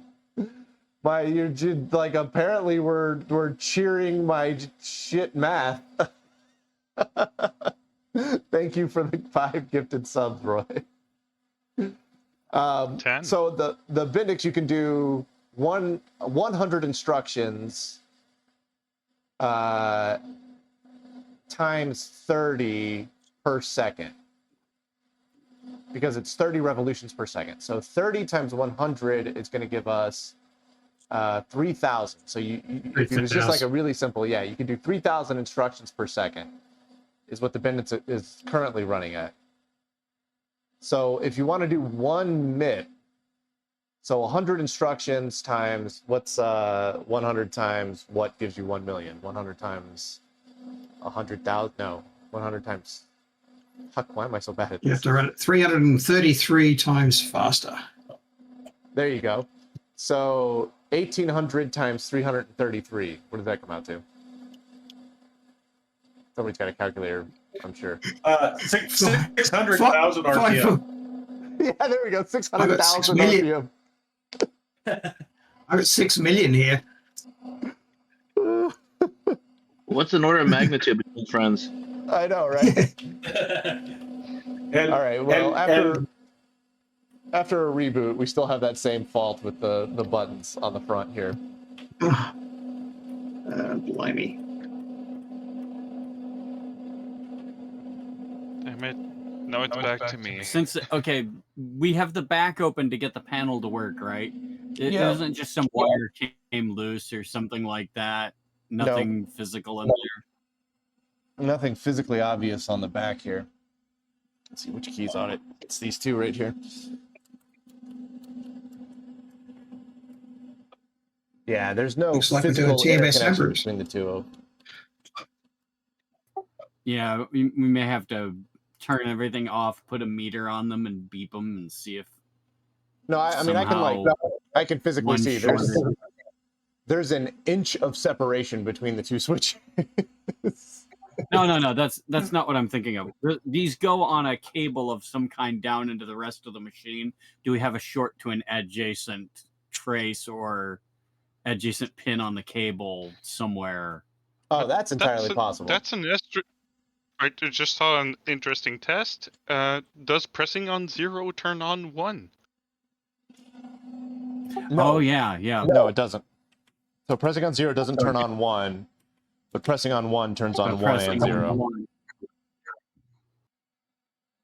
So there's not a physical short between the two. Yeah, there goes that theory. Crap. I was hoping it was something easy. Yeah. I mean, we still have Opus that we can play with. Yeah. Lopter is asking, have we been able to dump the drum? Yeah, we managed to jump the entire drum, have the whole thing, and we can actually run Opus in my emulator that I wrote. Yeah, pretty epic stuff. I'm running out of ideas, David. Here, to run a 1 MIPS, the G15 would have to spin the drum at 600,000 RPM, which would result in a surface speed of the drum of 21,420 miles an hour if the drum is 12 inches in diameter. The drum is actually 12 and a half or 13 inches in diameter, but yeah, that's close enough. 21,000 miles per hour of surface speed. It's good. Okay, so what the... Hang on, we're getting an email from Spin Launch. They want to use that drum. yeah. Oh, There you go, though. That gets you your 1 megahertz. All right, so slight concern about whether, I mean, this is like, all right, let's load up the original Arduino sketch that you sent that was just supposed to be our all or nothing sketch. Yeah. I'm pretty sure I've still got that one here. A next test test would be unplugging the adapter board. Oh, well, yeah, I don't think the adapter board is what's causing our front panel to... Yeah. And those parts of the circuit are way from each other, the front panel and this. Yeah, somewhat. They're pretty far, I mean, far apart.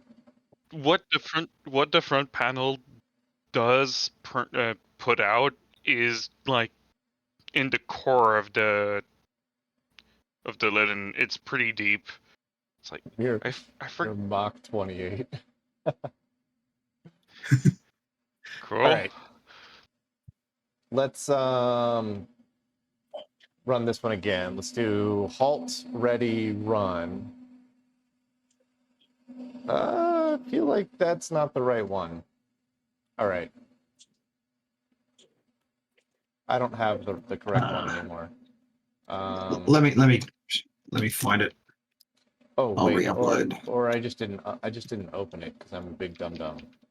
I just re-uploaded the Litton input because I just was not paying attention. Let's go back to Litton Mega 2. I don't know what the difference between Litton Mega and Litton Mega 2 is, but we're gonna find out. So let's upload you. Done compiling. Done uploading. That is good news. Minicom lit. Let's do a halt, ready, run. I got device select C04941. And if I push, what was a key that you suggested pushing on this? Just N for number. Just anything, really. Yeah, nothing does anything. So I think we're safe to say that we're seeing correct output from the Litton into the Arduino. Yeah. Yes. Because we're seeing the correct device select. We're seeing the carriage return and the new line.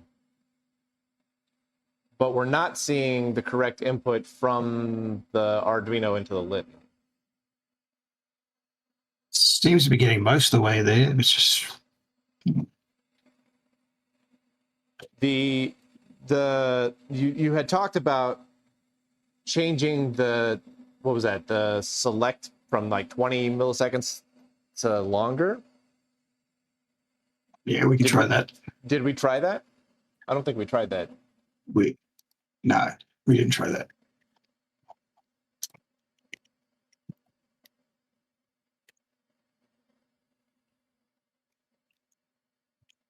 So in the Litton input sketch, it's line 268. Oh, I just deleted that. All right, hang on a sec. Well, it's still in there. Littoninput.ino, right? Yeah.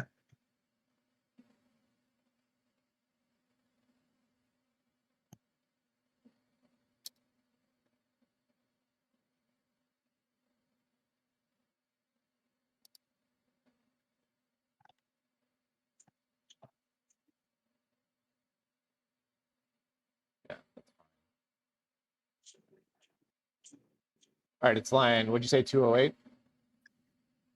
268. 268. Oh, you've got it. Yeah, you just got it set as a 20. Let's bump that up to 100. Is that going to cause issues if we go that big? It might just read the same character twice, which is better than 0 times. Yeah, that's an improvement.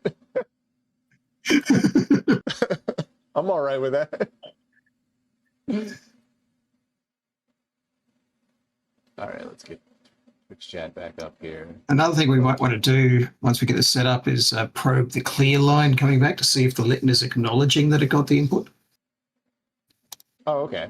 The sketch is currently ignoring that, but let's see if the Litton thinks it's getting anything. Do I need to toggle something in to run this, or just any halt ready run? I mean, I probably can't toggle halt in the ready run correct should thing do. anyways. Yeah, halt ready run should be fine. Just hit any key. Which one's the any key? Yeah. Yeah, still nothing coming out.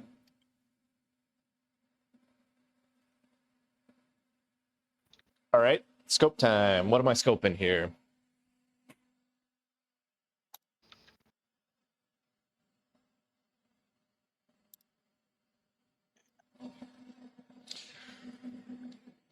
So I'm slightly concerned that our input into this, which is currently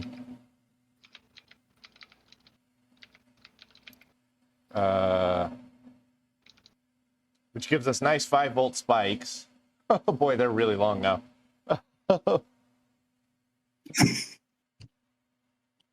Yeah, my concern is that we're only going to -9 volts, and I'm concerned that that's not enough to trigger the Litton. Yeah. Yeah. Same for both of those. That's both of the outputs from the Arduino into the Litton, just on the status bits. The actual data lines that go into the Litton were going down to -12.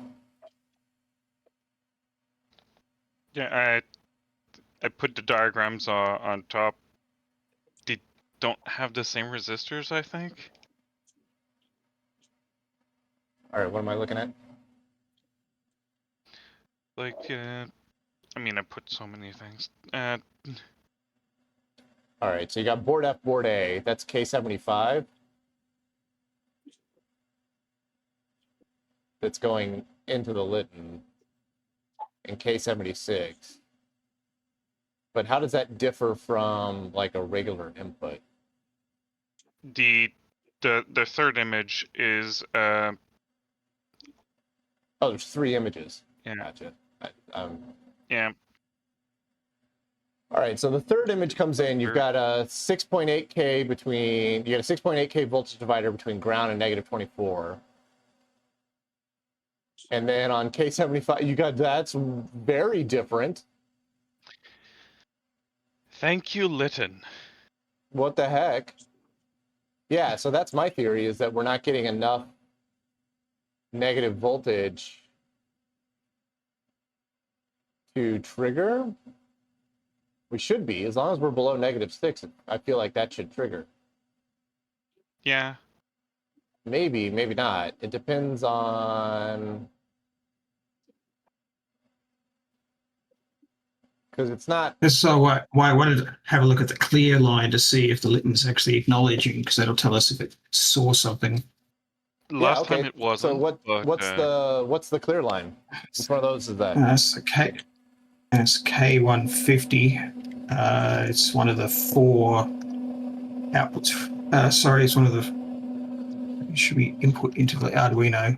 Yeah, Reese, if you have the Arduino image, the Yeah. peripheral one, the most farthest ones from the node, that's the pin out on the connector. Like P9 point something. That's Okay. where it is in the list. Okay, P912, whichever that one is. I'll be back momentarily. So when you hit a key, it should respond with some kind of change on that line to say, I got that. No, when I hit a key, I don't get any line changing at all. So from left to right. So the Litton's not acknowledging. Yeah, the Litton's not acknowledging an input. Yeah, from left to right, I'm stuck at 5 volts on that one, regardless of what key that I hit.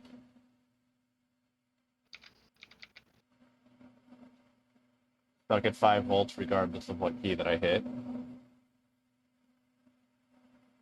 Yeah, if busy doesn't get asserted correctly, it wouldn't be Stuck at 5 volts. outputting the clear. The clear. Yeah, so that's the This theory one's- is that maybe with the voltage levels being off. But it would acknowledge the clear if there was a parity error. So it's not getting the busy line. Yeah, so we're never the Yeah. Of the 5, they're all stuck at 5 volts. Except for one, which is going ape. And that's the one that we know goes ape. Yeah. But none of the other 4 move at all.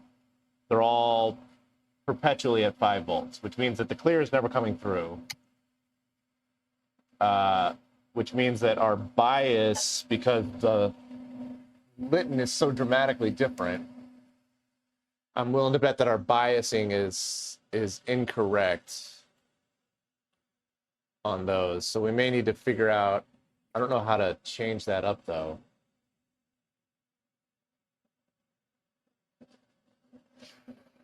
Oh, All right, so you got a 6.8K to ground, 6.8K to negative 24 volts. And whatever we put in on that is going to...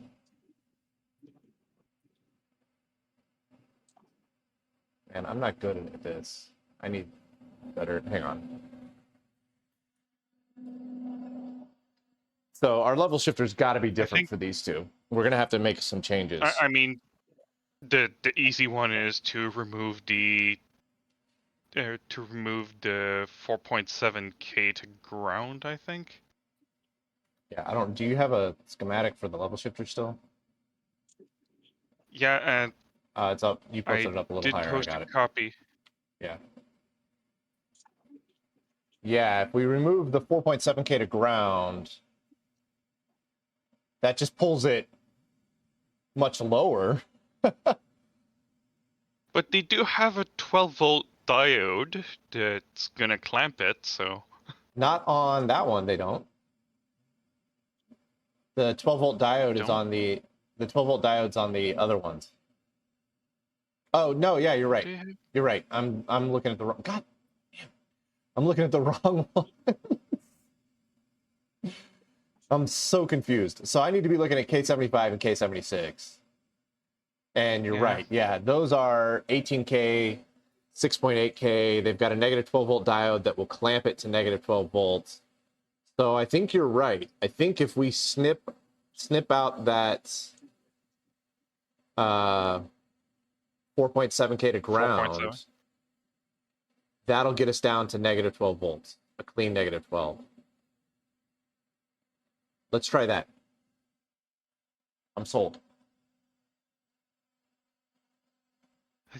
I think that was part of my initial plans. I was like, oh, if it doesn't work, we can always remove that. Yeah. I'm all right with that idea. That concept. But so that's... I must stress that all of the resistor choice and transistor position were done by a 256-byte RAM.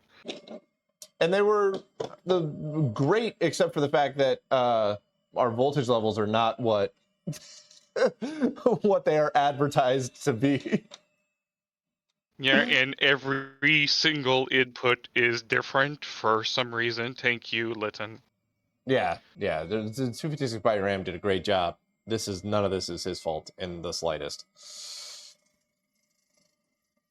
And let's get this guy out.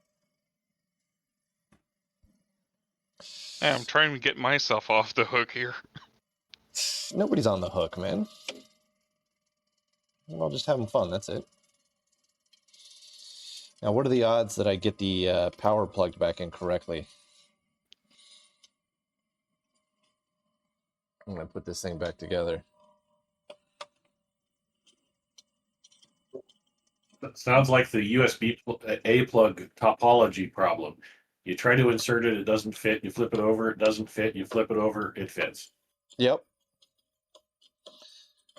It's the It's the only plug that exists in multiple dimensions in the multiverse. Sorry about that. I'm back. Was clearing? Yeah, so clear was not clearing, which means that the Litton is not acknowledging that an input's coming in. We think we have a solution. I'm convinced that you need a full flat negative 12 volts on that input, which is why they have that negative 12 clamping diode. Because I think on the input, they're driving it to like way past negative 12 volts, and they're just relying on that clamping diode to clamp it to negative 12. And we're driving it to like negative 9 volts, which is not enough. So what we're going to do is we're going to remove one of our 4.7K resistors. So that way we're essentially pulling it to negative 24 volts, and we're just going to let the clamping diode clamp. And I'm gonna if that doesn't do it, nothing's gonna. You could also, instead of desoldering the resistor, just jumper over it. Oh, that's a good idea. Oh no! I can't jumper over it. I've got to remove it from ground, not short it to ground. Oh, I thought you were trying to pull down harder. No, it's a pull up actually. So it's a pull up to ground, and we're trying to stop the pull up to ground. Yeah. Okay, then all you got to do is lift one side of it. You still don't have to remove it completely. Yeah, I'm just going to pull it all out because I'm terrified of, since I'm in there poking at stuff, I'm terrified of shorting something out. Okay. It's not great that they go, K75 is at minus 10 volts, logical 0. So we're at minus 9. It's like, huh.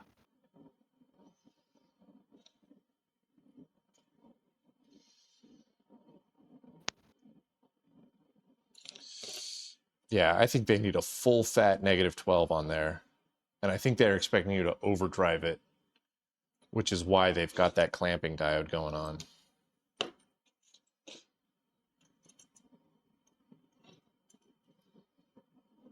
I think. If not, I'm running low on ideas.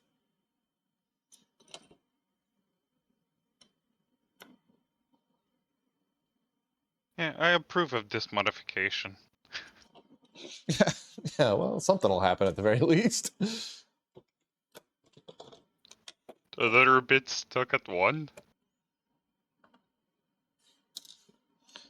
Yeah, I mean, something should change. If nothing changes, then, I mean, that tells us something as well, but if nothing changes, that definitely strikes me as odd.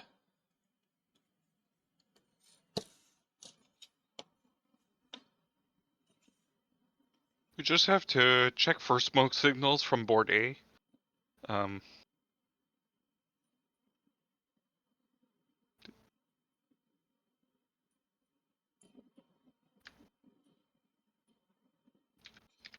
All right, 4.7Ks to ground have been removed. The 4.7Ks to negative 24 volts are still in place. That should make a difference.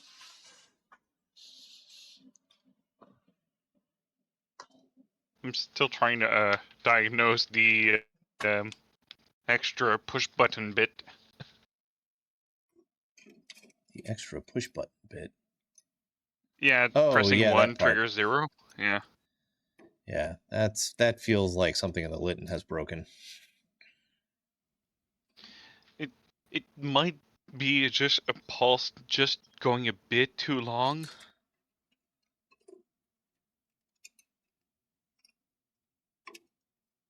But I mean, that's one of those things that's also something that broke recently because we never had that problem before, right? Yep. Yeah, we entered. I mean, it's something that broke today because we entered stuff that had a 0. Yeah, that's right. Well, I can enter stuff that has zeros in it. If it's 0, 0, that's fine. The only time it's a problem is when it's 1, 0. If it's 0-1, it's fine. 0-0 is fine. 1-1 is fine. Did we toggle any A's? Yeah, That we would did. have it, man. But we toggle the A and the high nibble, not the low nibble. Yeah. Yeah.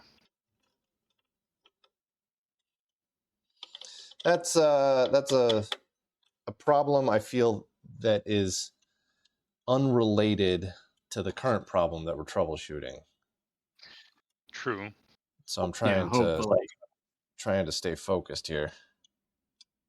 Yeah, the only way I would jump off into that is if it becomes apparent that the instruction register is getting smashed somehow, because there's a chance that when the instruction register is getting shifted in, we're picking up an extra bit somewhere in the shift. Yeah, I think it's in the preset, because the push buttons on the front panel are essentially just hitting the preset on flip flops. Like that's basically what the front panel does. But if that preset is sent too long, it might get shifted over to the next bit. Playing up, you drop out, rejoin the fix. Copy that, Reese. Yeah, I'm hoping that it's not related. That's why I said I would only go there if it becomes clear that something bad is happening to the instruction register through its normal operation. It shouldn't affect it, except if that pulse is also affecting it. But I mean, it would be a different bug.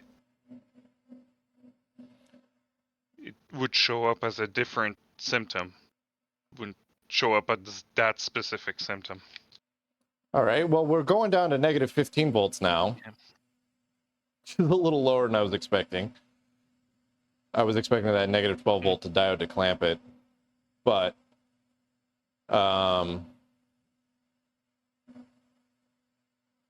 so that's absolutely hitting it. Let's see if I'm getting a clear back out of it.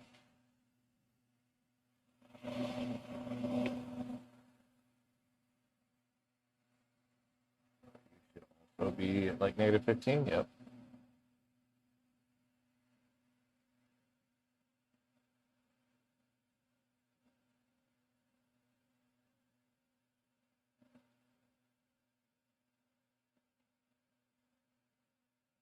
I mean, the voltage levels all look great.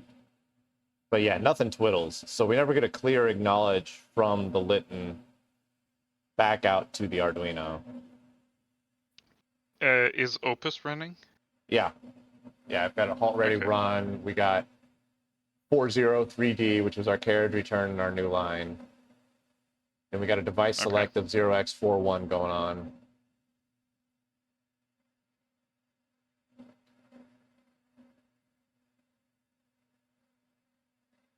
So yeah, I'm a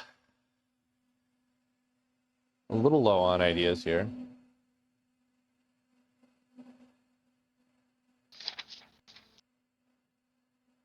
Is there anything else that's required as a precondition for input acknowledge?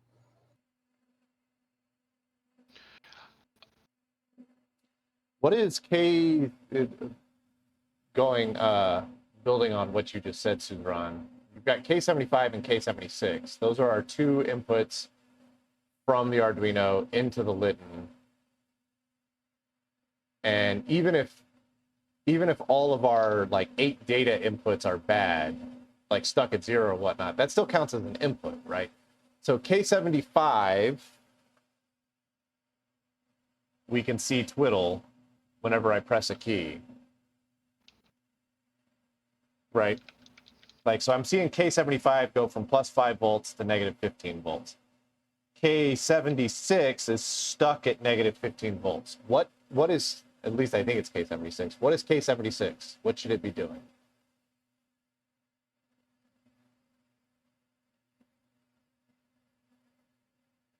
K76 is output busy.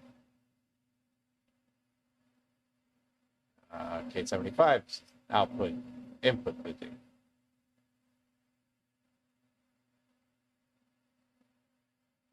So is K76 supposed to be low all the time, or is it supposed to be high? Mama Rolf, this is a Litton 1601. Is it -12? Oh, yeah. Can somebody let Reese back into the chat? I think he's got his hand raised. Yeah, he's in. Someone let me in. Oh, there you go. Okay. Yeah. Okay. So we've got K75, K76. One of them is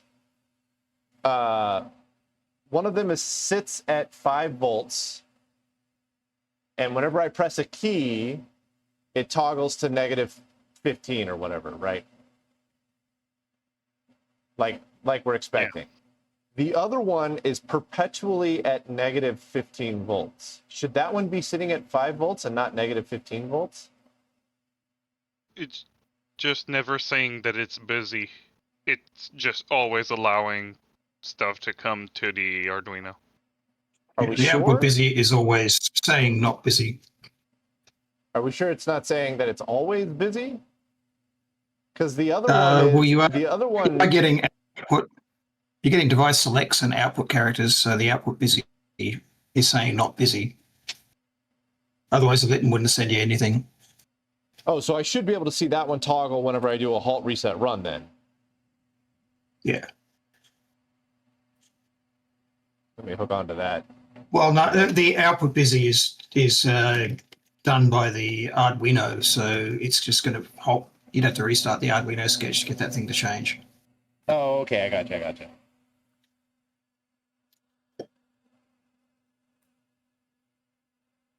Because I was kind of building on what Suzerain was saying, like what all is required for an input to go into the Litton, right? And if we've got a conflict between output busy, input busy, like maybe it's not picking up inputs because it's trying to send an output or something.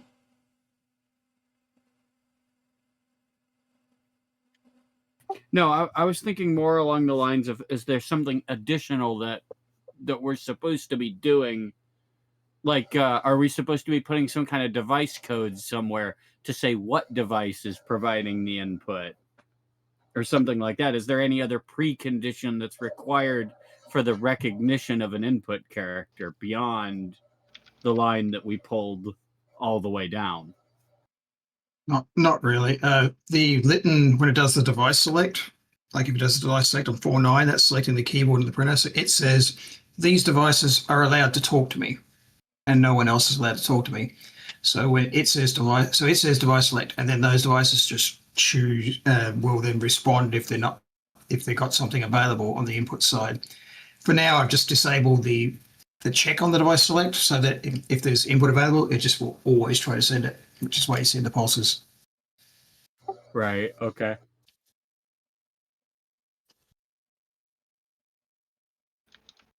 Only other thing I could think of is maybe they used a transient time on busy as a signal that the device is present or something like that, but they would document that, I would assume. I'm just for the fun, I posted the instruction that reads in anything that should be coming from the keyboard.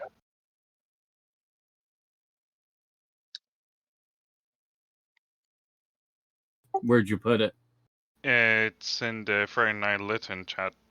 Oh, the attached chat. Okay, I wasn't paying attention to that. Oh no, it's not the attached one. No. It's the channel called Friday Night Litton. We have a separate text channel called Friday Night Litton that we post all the stuff in. Oh yeah, Commodore Z. Oh, all right. Okay, I see what you did. No, I thought you meant you posted like a number as text. I wasn't expecting images. Yeah. I'm not entirely sure of the OCR of that part, so.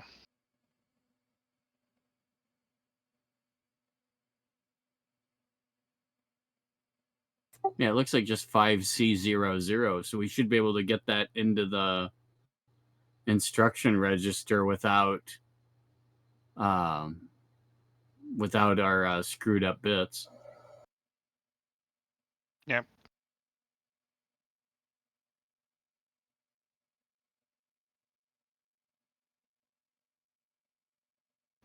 We didn't like miss something in the IO, did we? Of the like 30 some odd pins on the back. There's not an additional one that we didn't. Where's the list of all of those? I think I've documented everything that comes into P9 and P8 loom. So But if there's an off by one on just one of the pins, maybe. So we're looking at the wrong pin. That's also possible. I mean, I could have wired something up in the incorrect order.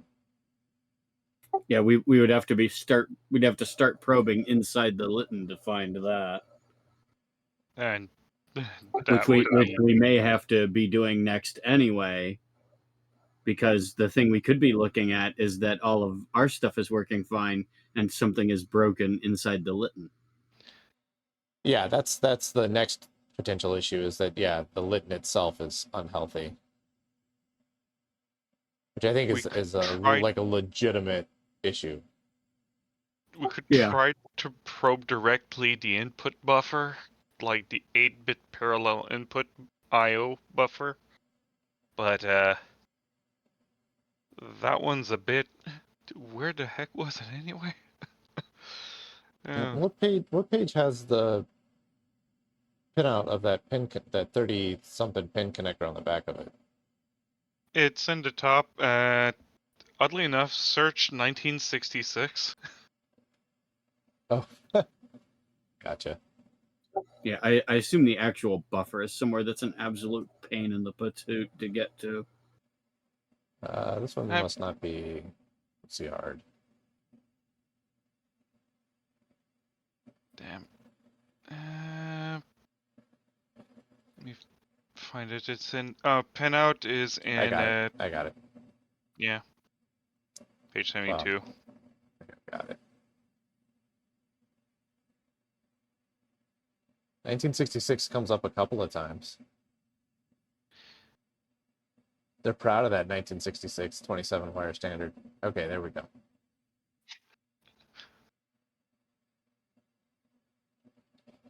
So you've got, yeah, K76 is output busy.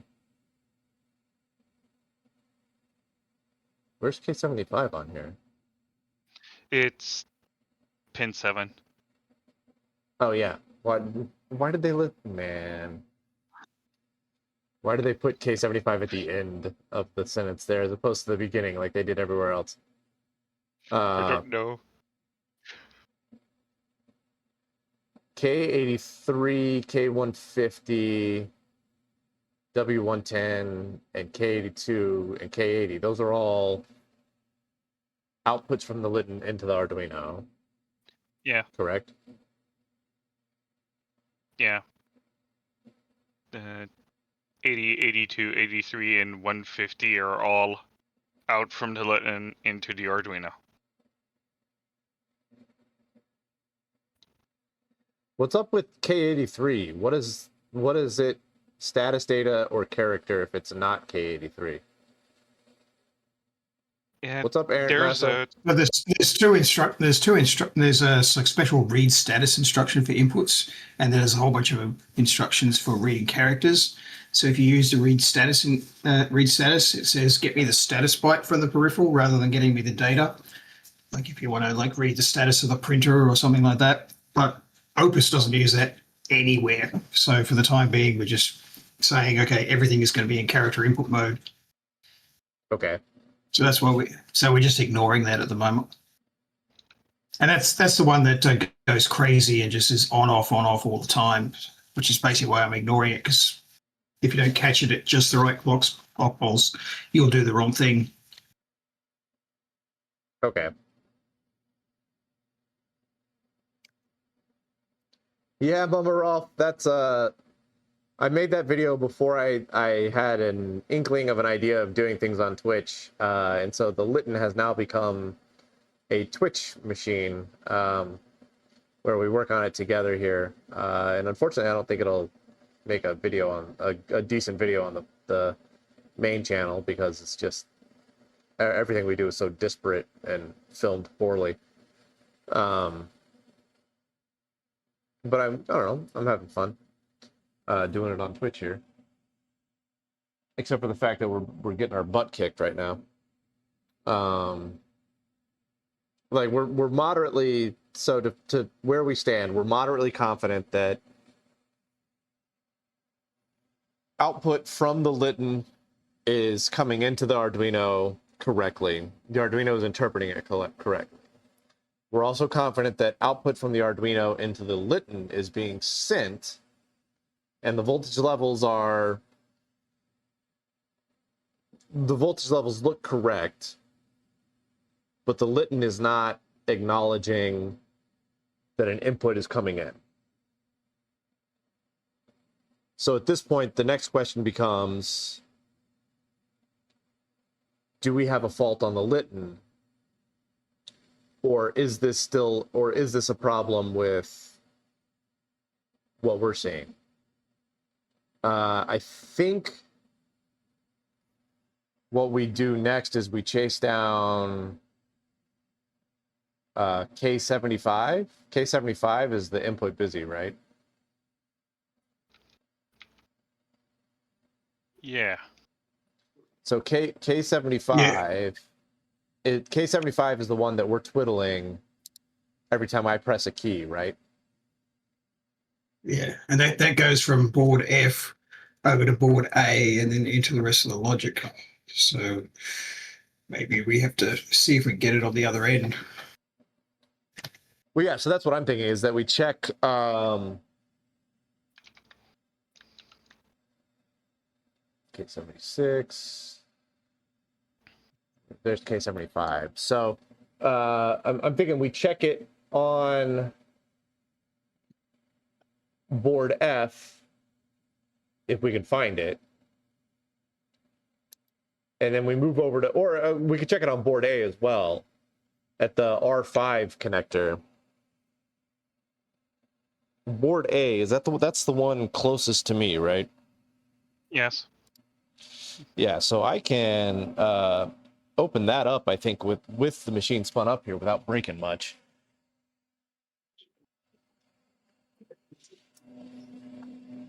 Time to find out if we know which transistor it should be. Well, the input resistor to it should be R5. So if I can find R5 on here. Yeah, there's R5, R4, and yeah, I've got crystal rectifier 2. I've got R4, R7, R6, R8, R3. Where the heck is R5? Oh, I bet you you're R5. Because R5 also has R5 has CR4 connected to one pin of it. Yep. Which is that guy right there. So that's my input. So if I take this and we hook it onto ground up here, I guess. And I go, etc.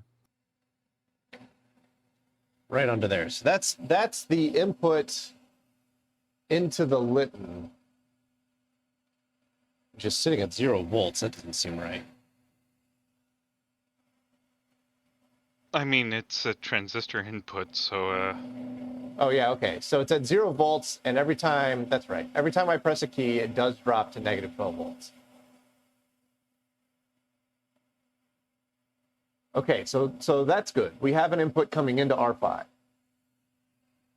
Now let's check R4, because that's going to be our output, which is 1.8K. yeah, and we should see some nice 5-volt signaling there. Yeah. That's also shared with a, yep. All right, so we should see nice signaling, 5-volt signaling, which we do. Yeah.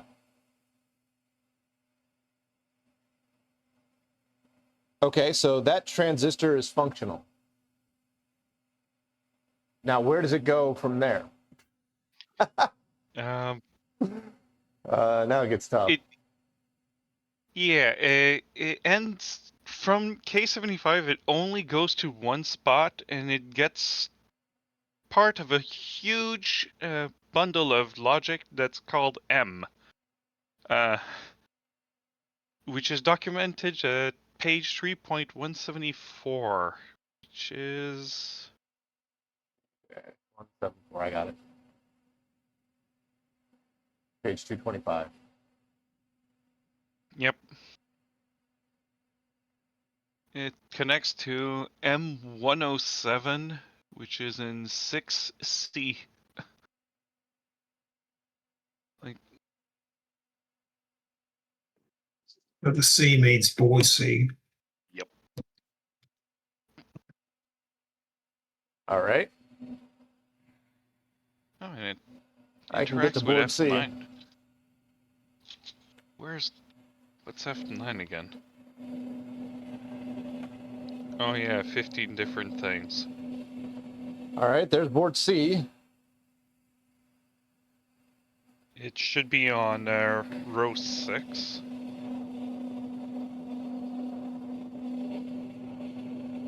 M107. Oh, it's one of those. There's Weird M107. NORANs.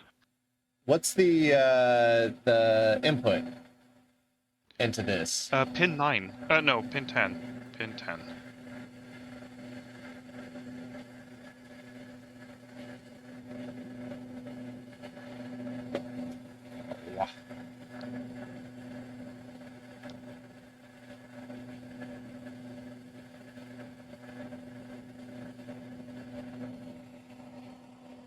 All right. Crazy enough, this precedes 74 logic series. Yeah, that worked right. Oh boy, I upset something. I got a bunch of device selects going on up there. 4149 over and over and over again. Ooh. But yeah, okay. So we do have 0 to 5 volt twiddles happening on pin 10. Hang on, did you just say that it did a bunch of 449 device selects over and over when you did that? Yeah, well, I don't know when it happened, but I got a bunch of 4149 device selects over and over and over again. Like 9 million of them. I don't know when that happened, but it happened. Because that can happen like every time it goes around the main loop and asks for a new key. So maybe it saw something. Did Not we doing just it anymore, like though. trigger? Did we just like trigger a input not busy? Yeah, maybe that's what's going on. Is the probe is causing it to trigger. Odd. All right. I suppose you can just put the probe on again and see if it does it again. Yeah, let's look at M107 pin 8 next. That's kind of the output coming out of this. So 8 should twiddle every time I hit a button.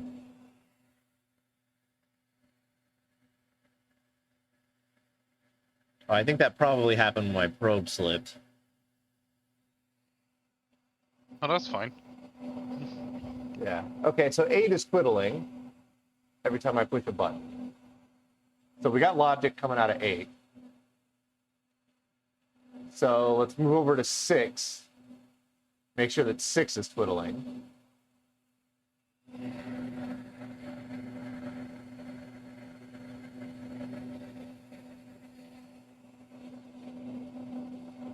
Six is not twiddling.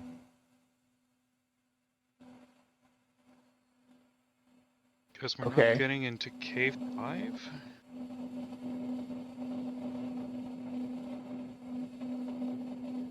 So 107 pin 2 should be connected to 107 pin 8.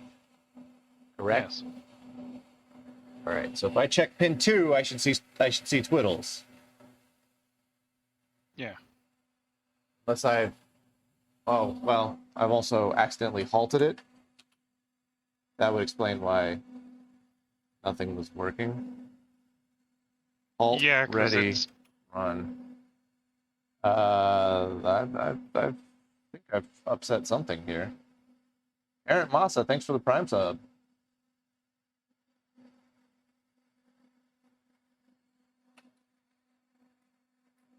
Yeah, I've upset something here. Ooh. Just turn you off for a second. Because a halt ready run didn't seem to be doing much. Weird. And everything seemed to have been stuck at FF. So my probing upset something.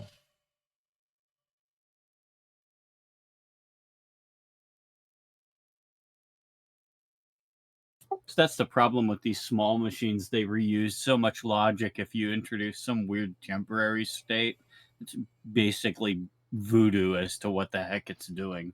I half as joking that they might have reversed engineer what the instruction set is from what it does. It's like this machine is crazy. Oh yeah, the Aaron Massa, the McCormick, one of McCormick's plants is right next to System Source Museum. We like pass it all the time. I mean, I've never been into it, but it's cool. Yeah. So the hope is that I didn't actually break anything. I just put it into a state that it couldn't get itself out of, and by turning everything off and on again, it'll refresh itself a bit. It's strange because Ready does set a lot of things. Yeah, halt ready run should get us out of whatever error that we're in, but this time it did not want to do that. All right.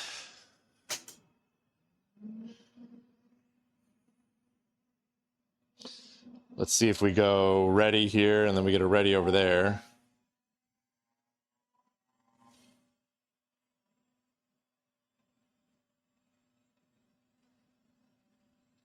Yep. Okay. Halt, ready, run. Ooh, no, I have injured it. That's fun. So usually if you hit halt, you should be able to bounce through all of the instructions on Opus. Doesn't do that. Yeah. I can hit reset and I can set bits. But everything is just stuck at FF.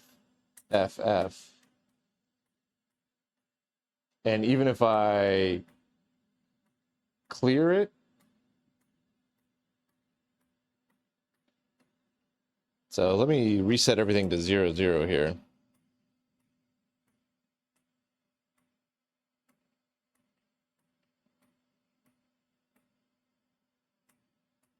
All right, that time it did stay at 0, 0.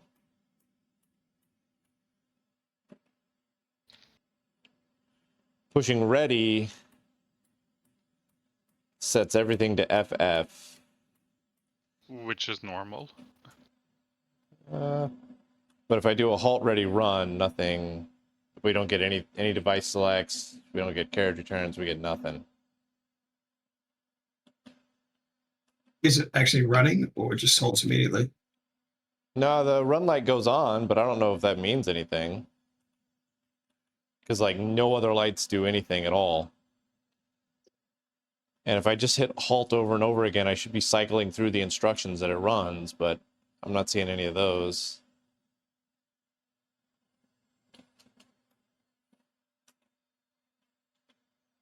Yeah, okay.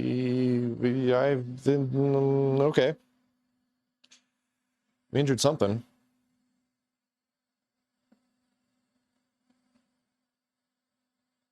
And given that it was starting to get flaky before we got here, it may have injured itself and we're just seeing it manifest.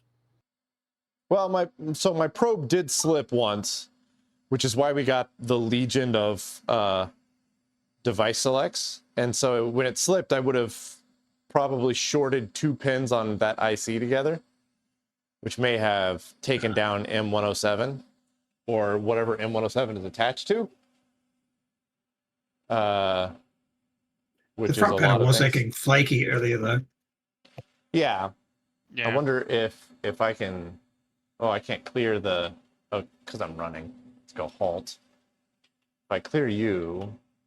Oh, now I. Okay. Now I can set the individual bits.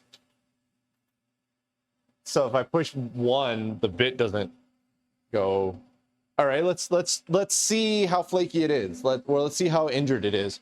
What's a program that I can toggle in right quick and run as a test, like with the UE1 program or whatever? Now I can find that. Just something that has run before, you know. Yeah. Okay, I found the UE1 program. All right, hit me. 7.8.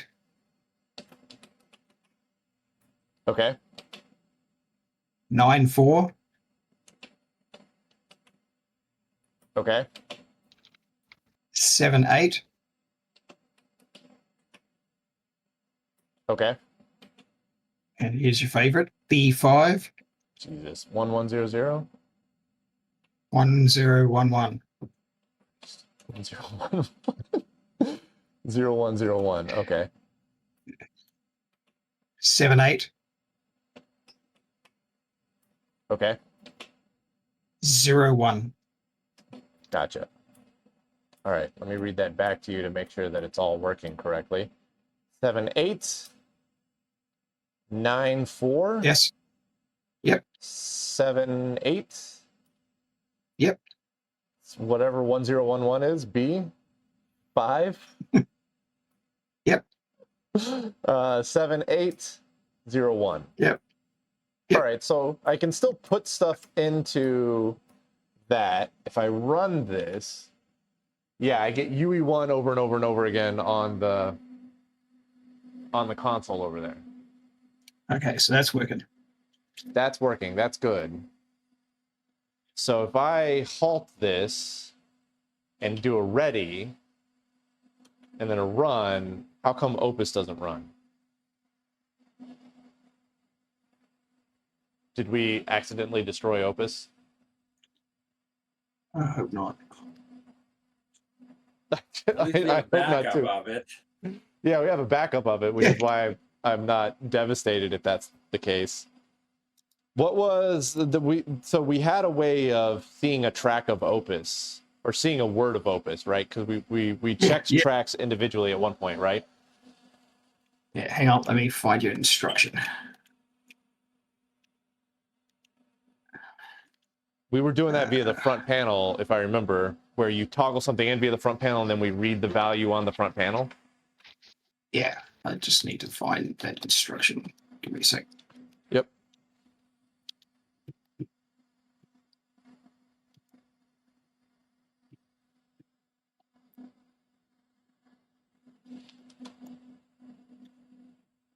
CA, it's 8,000. That's right. You're right. Okay. Let's see if I can find a word that I know has an interesting value that we can read.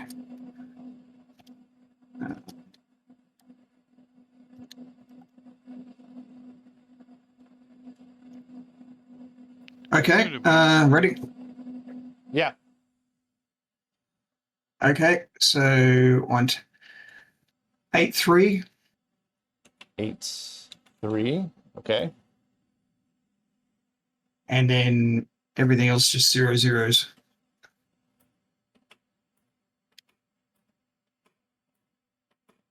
So control is 8.3 and then everything else is 0 zeros. Yeah. And so then that we should run read this. address 300 and then halt. Okay. And then as I go through the register select here, I'll read it back to you. I'm starting at 32 and working my way down to 0. Yep. This is 6.4. Yes. 5. Whatever 1100 is that B? That's C. C. Yep. 0E. Yep. 0007. Yeah, that's the correct thing. So the drum is okay. Okay, so I Opus is We still might- in there. Yeah, let's check check actually let's check the last word on the drum, which is kind of the reset vector Okay. as well. So that will be back around again. There'll be 8F. 8F. Okay. And then zero And zeros. FF. Oh, No, FF this Right. time. hang on. F. F. Okay. And then 00s after that.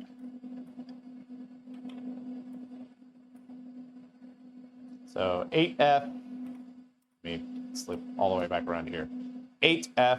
FF. 0000000000.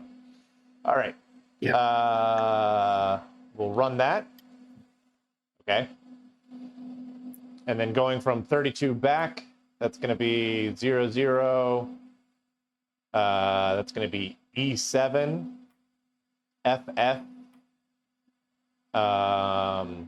1008. That's correct. Okay.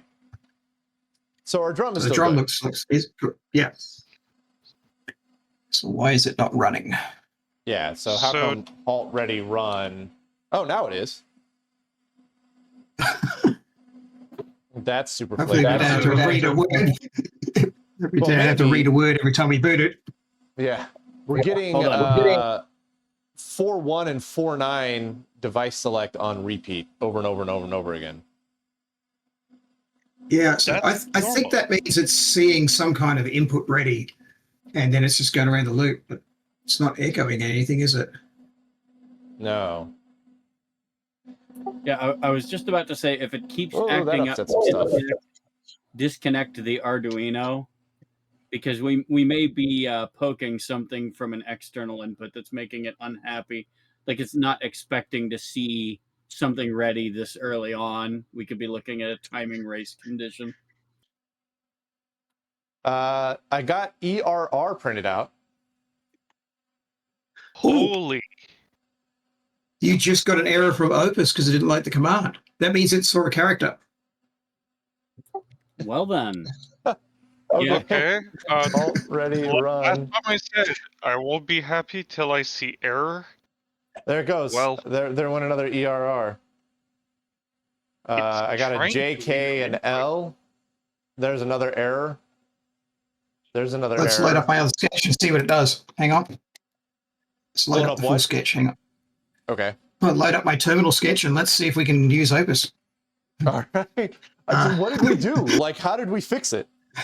I don't know. Ship registers weren't going for enough. I'm not looking at gift horse in the mouth here. Yeah. A gift error in the mouth. What the heck is going on here? Yeah, just seeing error means so much of Opus must be running. Yeah. On accident, apparently. Apparently what you have to do is accidentally short 2 pins, nearly break the machine, confirm that you didn't destroy the read-only tracks, and then it'll work. So that's our boot up process. Someone write that down. It's like, twiddle the flux capacitor? All right, what am I downloading? What am I running? I just put it in the chat. Litton terminal, gotcha. Oh, I hope this works. Remember, I mean, kids, you'll the difference have- between science and screwing around is writing it down. That's right. Or video. I'm so confused.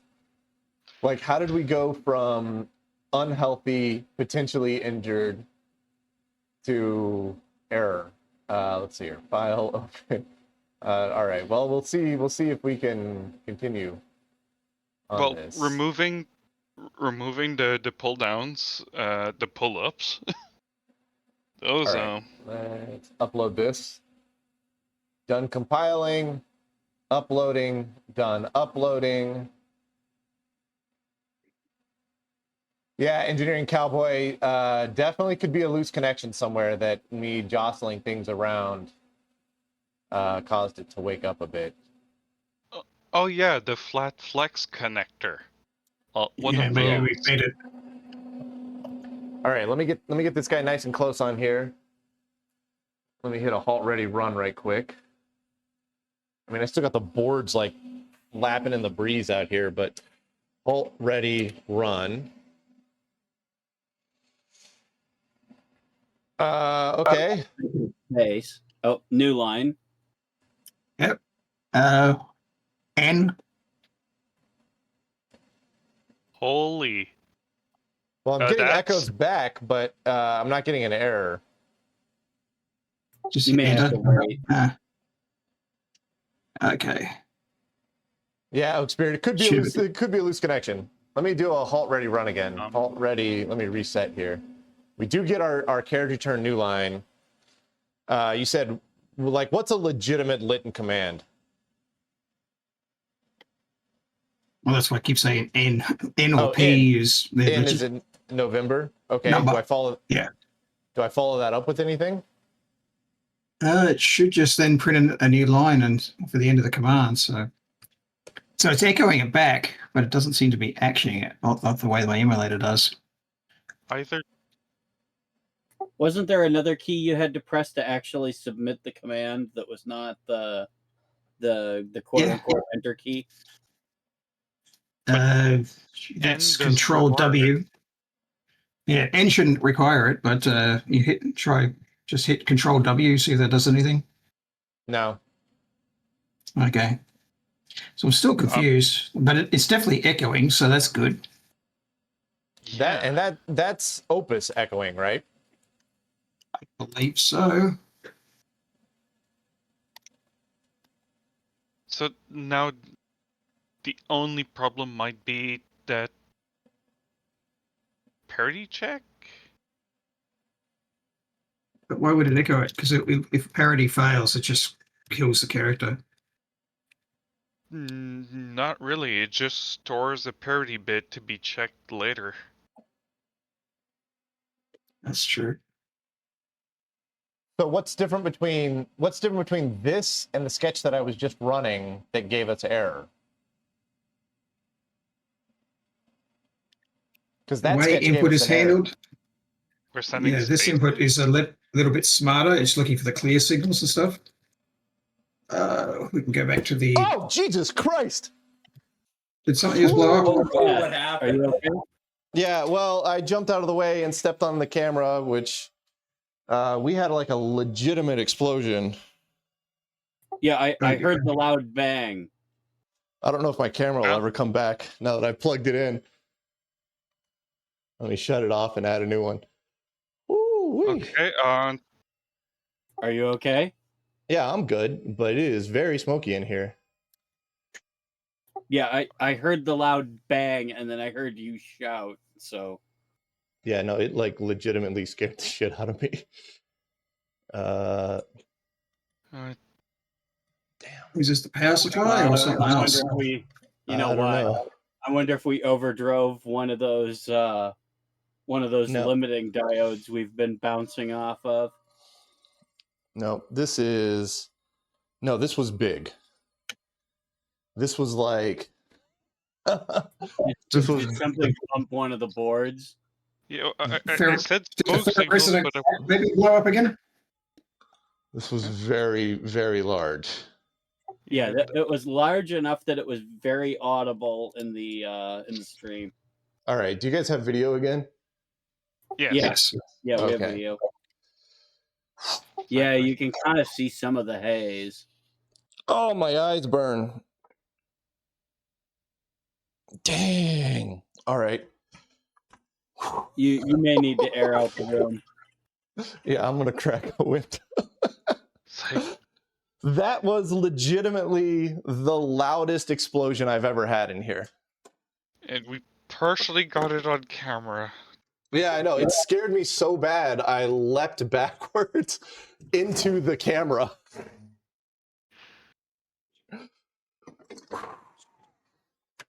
Well, now we get to do...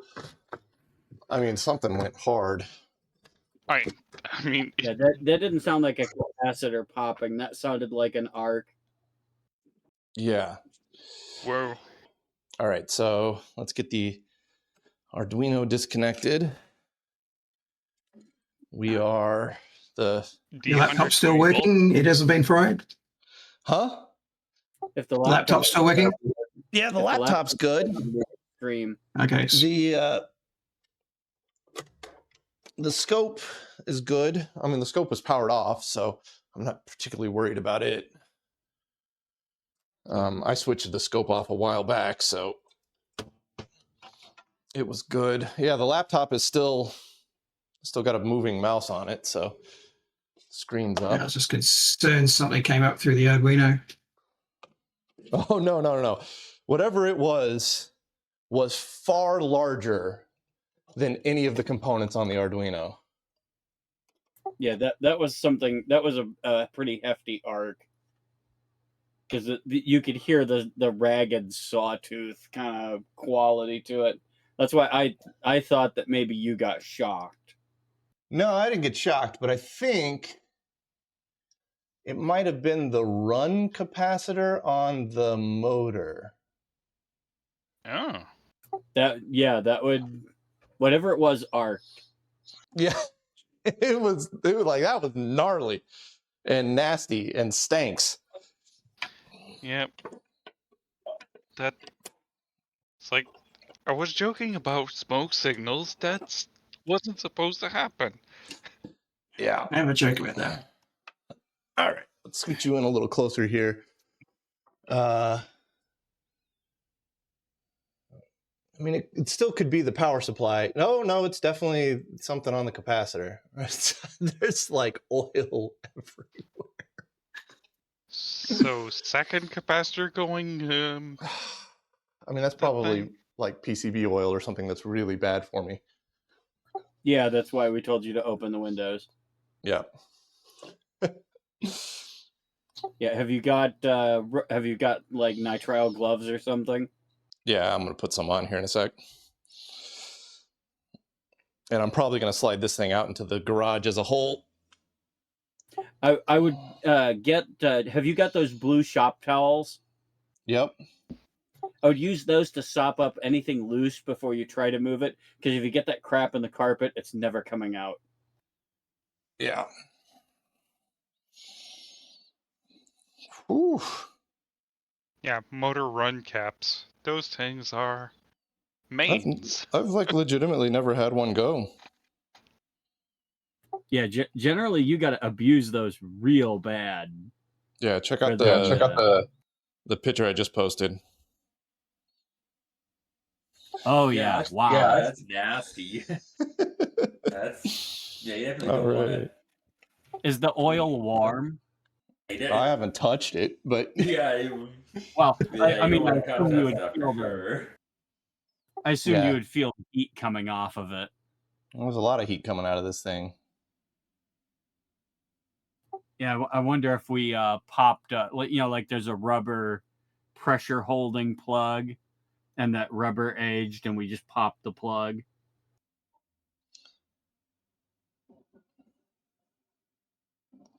Yeah, on the lucky side, the drum is far enough away from there. Yeah, and also I can get the drum out relatively easily. Yeah, it's splattered on the wall adjacent to it too, and the splatter starts pretty high up.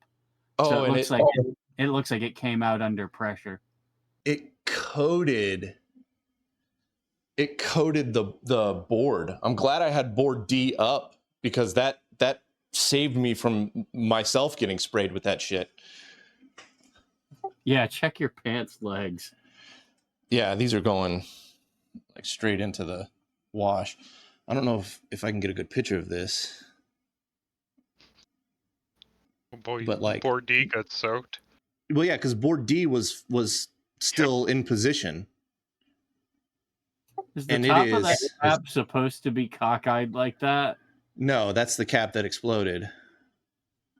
So it actually displaced the cap, the top of it then. Yes. I mean, it was shooting oil. Yeah. Well, that means it popped under pressure then. That means it wasn't just like an old rubber seal letting go. I mean, I heard it right before it popped too. It made something made a funny noise, and I went, "That's a strange sound." And then kablamo.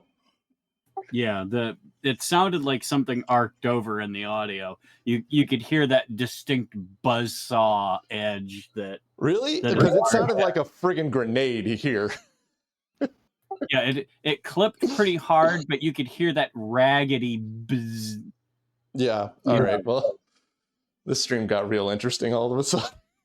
Yep. Yeah, interesting in multiple ways. Yeah, we're gonna relocate the laptop to the garage here in a second. But I got to get some gloves on and some towels first. And we're gonna have to clean those boards up in order to fold them upright. Yes. Isopropyl should dissolve it, I think. Yeah, I'm pretty sure there are PCBs in that cap. Oh yeah, I'm fairly certain that this is like you get cancer and you get cancer. Everybody gets cancer. Yeah. Yeah, we get cancer by watching it on the freaking internet. Yeah. Yeah. Deploy antivirus? It reminds me of the old joke. Somebody started a chain letter back in the 70s saying that you could get the common cold through email.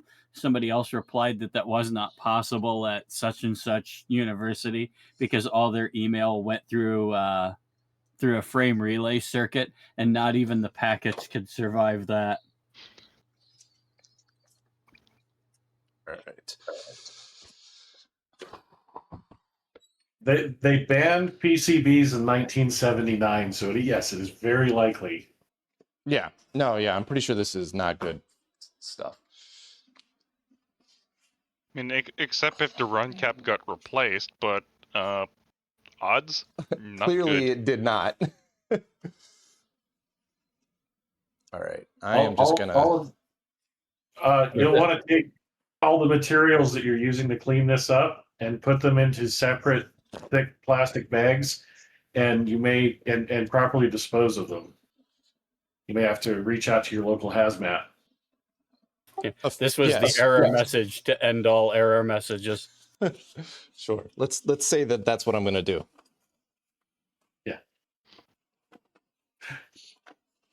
Just don't fill a vape pen with it, okay? Yes. I mean, it reeks. Like, I cannot put my face anywhere near this thing for very long. Fortunately, the other boards look largely unbothered. Maybe a few little bits and pieces of stuff here and there.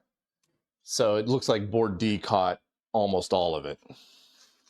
Do you have some kind of mask or ventilator? Well, that's why we're moving to the big garage right now. To get me out of this room. But I got to get the boards up, and I wanted to get some paper towels in there so we didn't leak into the carpet as I move this thing around.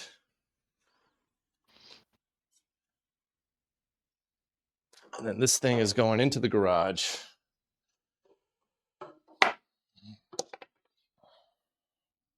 Is this something to worry about on the G15 drum motor?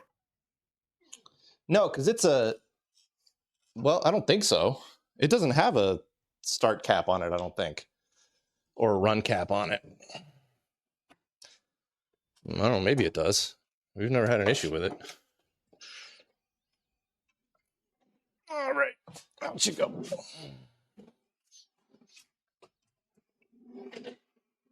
Okay. There we go. I don't see any obvious staining of the carpet where you moved it. Yep, and we're gonna get a little fan on in the room here, pointed at a window.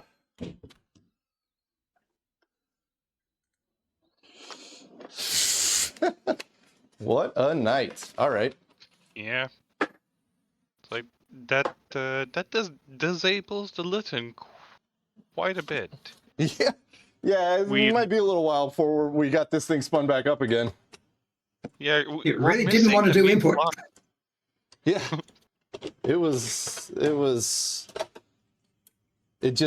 got us a little bit of false hope there. And then it yanked the rug out from underneath us, huh? Well, no, I mean we did probe into it and make some knowledge, so we'll have that going into next time. We know where we need to get back to. It's unlikely our probing blew that cap up, so everything else should be fine. Yeah, that's an AC cap. That's on the primary. Yeah, that doesn't even touch any of the DC logic at all. Yeah, not only that, it's before the rest of the power supply too. So everything other than the only thing that might have happened is we may have like the physical vibration may have done something with the drum. We might have popped the absolute main fuse. Well, we're going to do a little bit of digging right now, so you guys are about to move out to the garage with me if I can figure out how to do this without destroying the stream again. Well, I mean, if you have to shut it down and start it again, do what you got to do. Well, no, it's I don't want to accidentally unplug the camera again and have to add a new source. Because it does wonk a lot. All right. And then I got to plug you guys in before my battery dies because I've got like minutes of battery life. You guys are looking at a car now.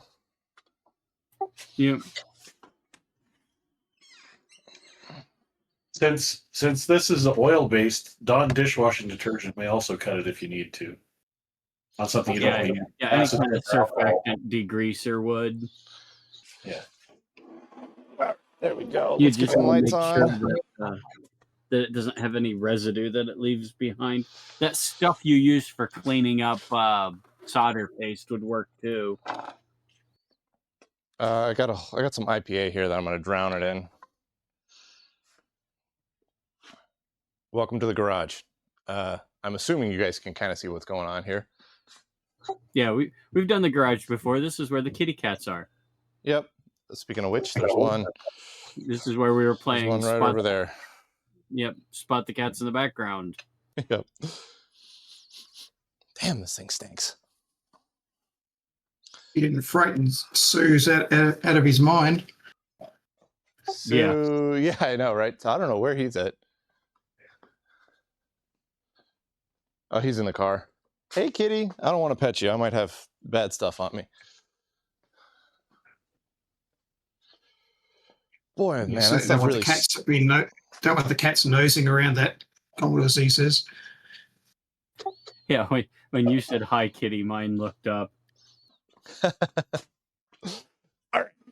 I think first step is get the drum out.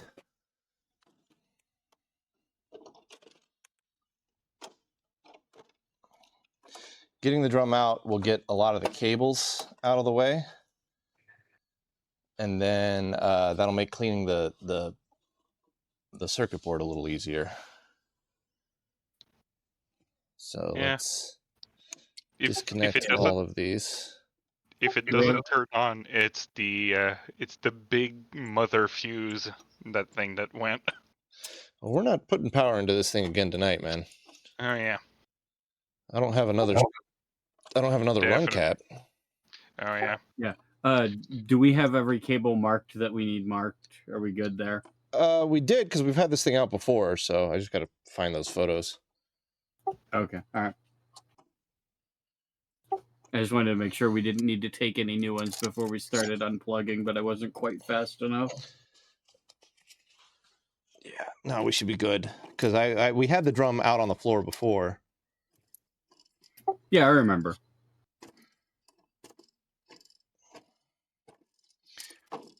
You gotta come off. Okay. Boy, that was an exciting night.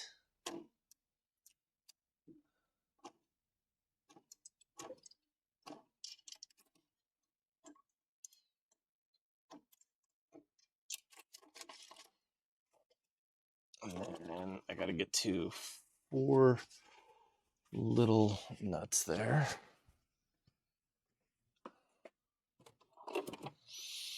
It's going to be 11/32 maybe.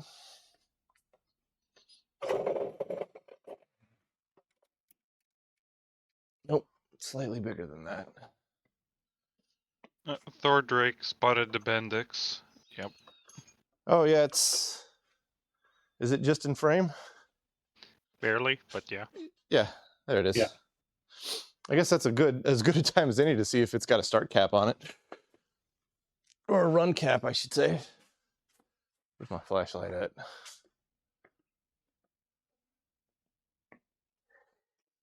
Where did I put the flashlight? Oh, there it is.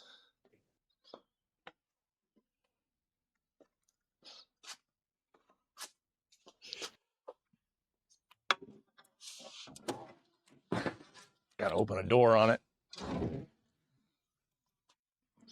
Oh yeah, it does have a cap on the top. All right. That might be something worth keeping in mind.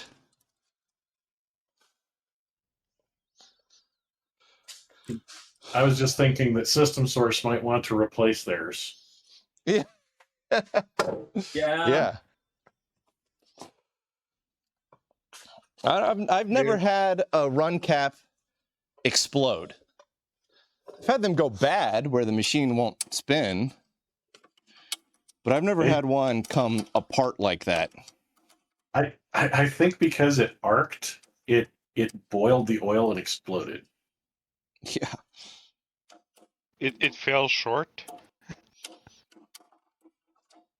Yeah. That's sure what it sounded like. And that would explain why the oil was evacuated. It's amazing it didn't blow a fuse or trip the circuit breaker on the power strip. Yeah, the power strip, I had to flip the power strip off because the motor was actually still running until I flipped the power strip off. Well, it may have burned itself open. Explosively. Yes. Yeah. There's a note in the Catter assembly instructions that says that shorts on the 5-volt lines will generally burn themselves clear. And the 5-volt cables on that machine are labeled arc welding cable. On what machine? Yeah, I'm in a pretty well ventilated on the Catter. Like a mask. There we go. Yeah, I think you have something like 150 amps of 5 volts. Which machine is that on? MIT Catter. I didn't realize that uses that much power. Well, the processor in that is literally a door. Well, when you think about it, 150 amps at 5 volts is only 750 watts. Yep. Yeah, All right. It's one board the size of a door on a 19-inch rack that is all 74 series TTL logic. I'm probably going to be a little muffled for a bit. I don't know. Can you guys still hear me? Yeah, you're good. Do what you got to do. Yeah, I've gone PPE. Yeah, I would recommend it. I mean, I'm getting my face pretty close into it right now, so. Yeah, I know what you meant because you were talking about you can't get your head near it a minute ago. Yeah. I meant to say get a mask, but I don't know if I said it out loud. Yeah. Well, I was thinking, well, this is a nice, well-ventilated garage. Lots of open air. It is, but you're going to have to put your head near that closed small closed cabinet in order to get the drum out. That's going to be what gets you. Yep. Hey, Usagi. What's up? I've been looking up the EPA official cleanup procedures for PCBs because this is some serious business here. Yes. So, if you said some got on your jeans? No, I don't think so. The D board caught it all. Okay. Because if it did get any on any of your clothes, this is the sort of thing where you don't wash it. You probably just want to get rid of those clothes. Yeah, I was looking for it. I don't see any spots on any of my jeans. Okay, I don't good. see any spots on my jeans. I don't see any spots on my shirt. As a matter of fact, the boards that were twisted open, that were sitting open, that I was sitting on the other side of, they have just like very minor spots on them. So they got a little bit of spray, not much, but this board here was closed. The D board here was closed, and that caught, I mean, it's soaked. That caught pretty much everything. The whole top of the machine is coated, and I imagine the door on the other side that I pulled off is wet as well. I need to get it out of the room. So obviously we need to keep the cats away from it because you don't want to put them at risk because this stuff is pretty nasty. Yep.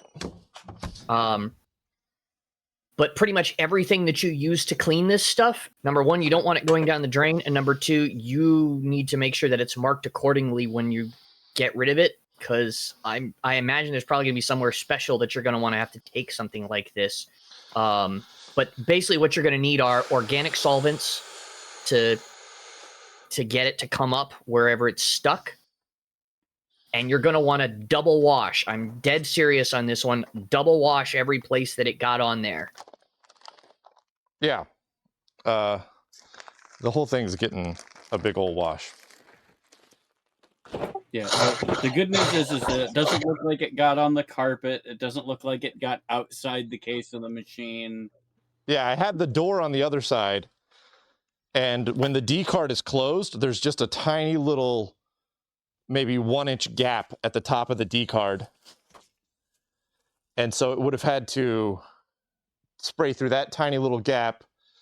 And a little bit did, but it didn't have enough force to go further beyond the boards that were there, that were down there.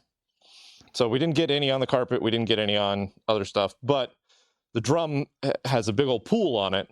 And I imagine the power supply also probably, some has dripped down onto the power supply. I imagine the whole thing's it's a big old friggin' mess. Yep, we just got to get there. The room is okay. It just stinks right now. Yeah, the stink is from the smoke, not the oil. Yeah. All right, let's go. Up with you. Oh, I can't go this way. Damn, I got to go that way with it. If the fan was running, the fan draws into the machine, not out. Yes. Yeah, so lots of stuff got coated. All that would do is distribute it further around the inside of the machine. It wouldn't evacuate the mist to... I'm replying to someone in the Twitch chat. Oh, okay. Somebody asked if the fan running created mist that could have escaped into the room and contaminated the room. At least I think that's what they're going for. Why will you not give it to me? Oh, because it's still plugged in. Because I didn't unplug it. There we go. All right, maybe I can't cut this way now. All right. Did you get the head wires? Yep. Already? Yeah, okay. All right, there we go. Whew.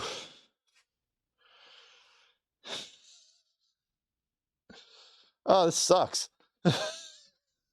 Yeah, I know. At least we got more data for the emulator. Yeah.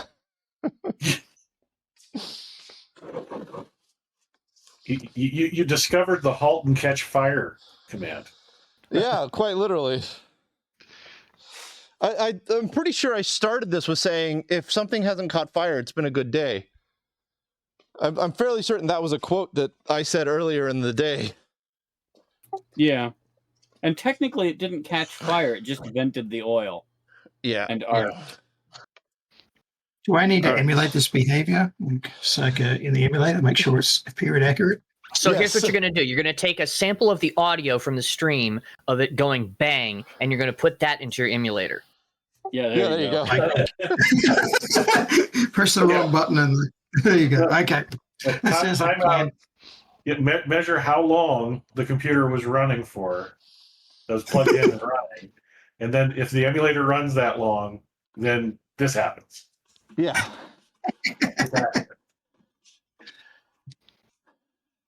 Yeah, the fans on most machines of this era are intake, not exhaust, because they rely on the idea that the room is colder. And so they want to draw in and exhaust out through usually like duct into the raised floor or something. Like the PDP-10 that I have cools completely backwards of what logic would dictate. There's a big blower on the bottom that pulls air up and then or pulls air down from the top and tries to evacuate it out the bottom. And the reason for that is they expected the machine to be on raised floor, and they were trying to dump the heat below the raised floor where the cold air from the air conditioner sinks. This machine, I don't think would have been intended to be used on a raised floor, though. No, it wouldn't have, but they expected that it would be in a prepared room because of the expense that, like they would say office environment, but that absolutely did not mean room with carpet, for example. It was assumed that you didn't have carpet in those kind of rooms. It wasn't like a mainframe machine room, but it would be like the tile floor room where the typewriters were, that kind of stuff. Hey, Usagi, I just realized something. Yeah, what's up? The Litton has a game built into it. Is that game called Cancer? Well, that's your prize, but the game is just how long does it go before it goes bang? Yeah. It's like a slot machine. Yeah, only less fun. Yeah. Or more fun, depending on how on who's using it. Yeah, we must also report all unexploded ordinances. Oof. Yep. All right. Well, I've got some 70% IPA here. That's a decent start. 70% should be fine. Yeah, I wouldn't want to waste higher on this because you can always just use more 70. Yep.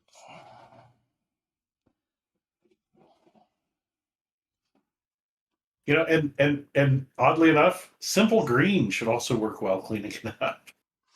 Probably Yes, would. I mean, simple green is good stuff. my vet had the best phrase I've ever heard when we were talking to her when she was doing some surgery. And she said, what was it? The best solution for pollution is dilution. So it doesn't matter what you're cleaning it with, just clean it with a lot of it. Just dilute the heck out of everything. Yeah, the important thing to remember with simple green, if you're buying it undiluted, is that you want to be careful using it above 50/50 because it can strip the color from things. Yeah, it's also not great for aluminum. Yeah, it will etch metal too at higher concentrations. You got to be careful with the undiluted stuff. A lot of hardware places won't sell you undiluted anymore. At least around here, it's harder to get. Let's. We used to get that, and I don't remember if it was goop or lava soap. One or the other. We used to get it in big, huge containers from the Snap-on guy. There was an orange hand cleaner that had pumice built in it. Yeah, that was lava soap. Gojo. Yeah, Gojo, Goop. That stuff. Yeah. Yeah, Goop was the kind that was in the big container where you pumped it. Yeah, or it was in the tub and it came out like almost like Vaseline. Oh yeah, I remember that now. Yeah. Yeah. But Yeah, Gojo hand cleaner. I worked summers working aviation in high school, and we went through so much of that just for hand washing because of the green. Oh yeah.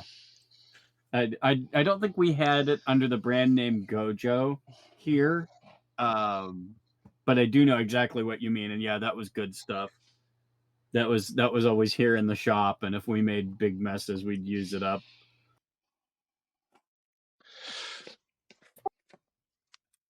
Yeah, what I mean by shop, when I was very young, when I was, well, not very young, but when I was younger, my stepdad ran a motorcycle shop out of the garage here.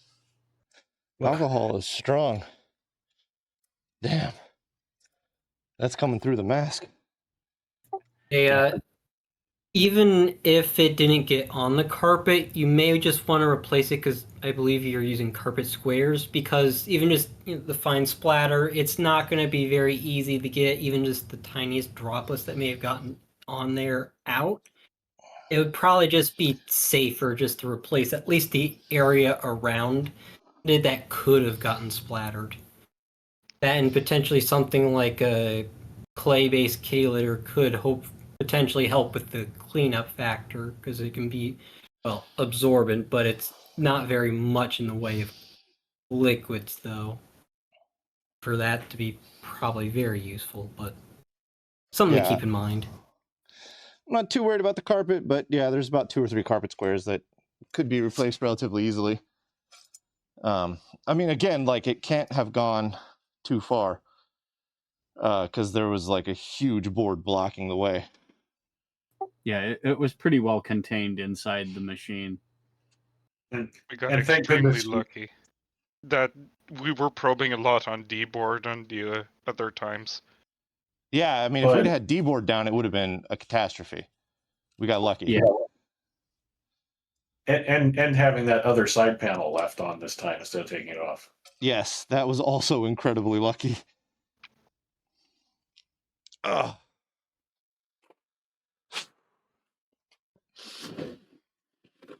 All right, the question is, how do I get that blown cap off of there? Oh, I realize now that you guys haven't seen anything that I've been doing. No, you're all right. We see the edge of it. We also understand the nature of what it is that you're doing right now, and that takes precedence over you showing us what's going on. Yeah. You're dealing with something quite serious, and I'd use harsher language if we weren't on stream. Yeah. It's that sucks. Yeah, those are the exact blue towels I was thinking of too. Yeah. All right. Use this guy. And yes, your health and safety matter more to us than us getting a good angle. Yep. I mean, at this point, I've diluted so much of this stuff with IPA. We're out in a nice open ventilated area here. And I'm probably going to move this unit outside for the rest of the night once we're done. Yep, there's the carnage. It came apart on the inside. You need to snip some wires there? Yeah, I'm going to have to just cut those wires. But I want to get a photo of that. Sounds like it arced over and, boiled the oil. Getting medieval. The whole capacitor split. Woof. Yeah, here we go. These gloves come off.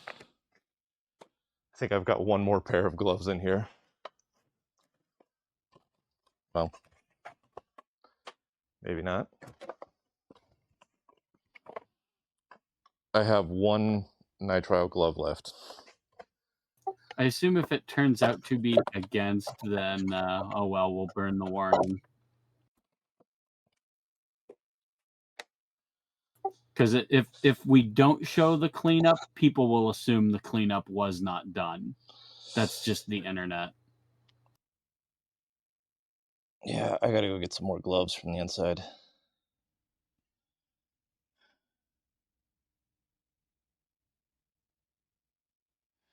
We've got some specs on it at least, so we can replace it. And we have good pictures of it from when it was in one piece.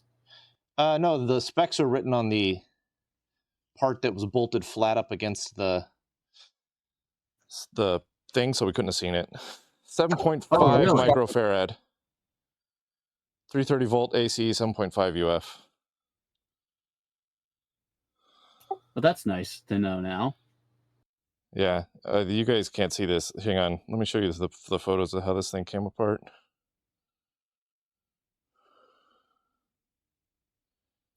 Actually, I do recall seeing that number.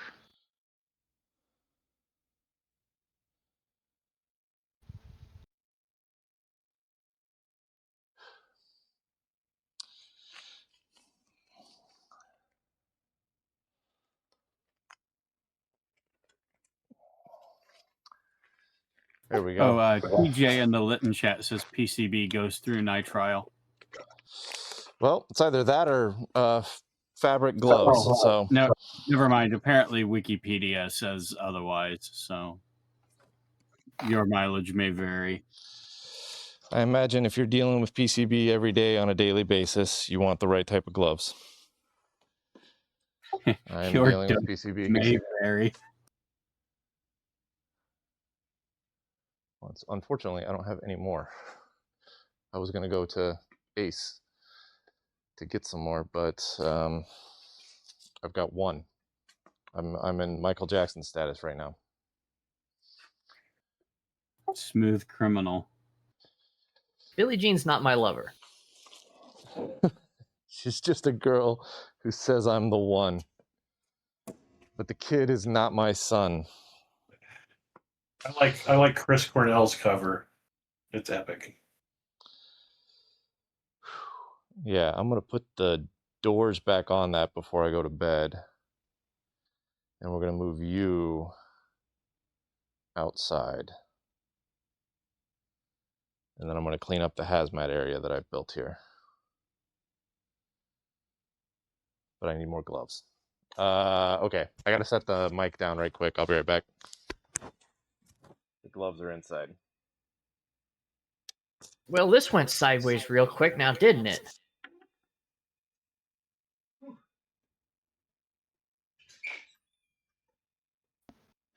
Up in flames? In a way.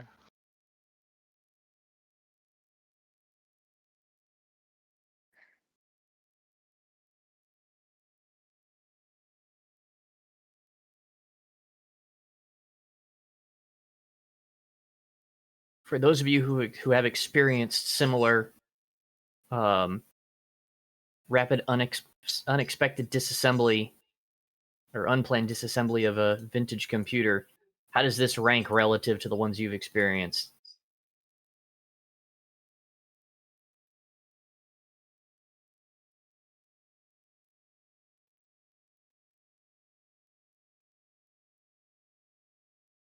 Well, the only one that I've experienced took out the power to the building when it went.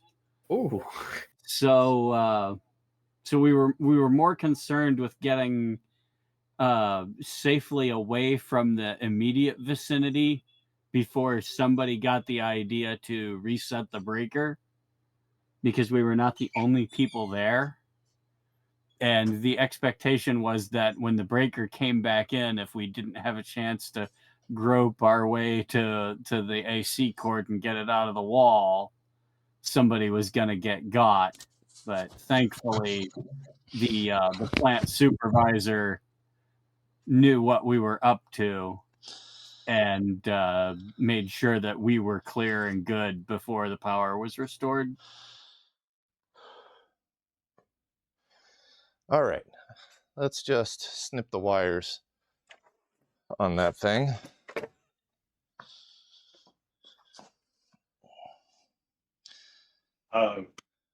Now, did any of it get into the motor? Probably.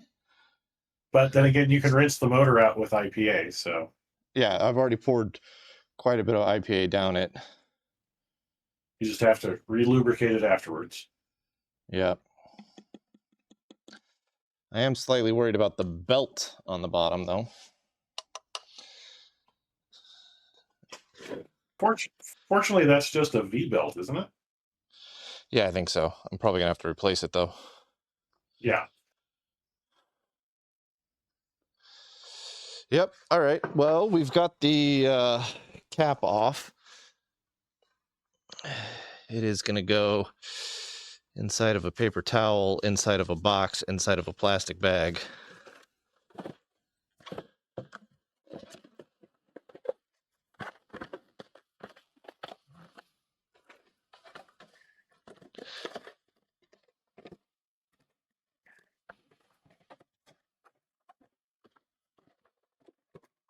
Oof. All right.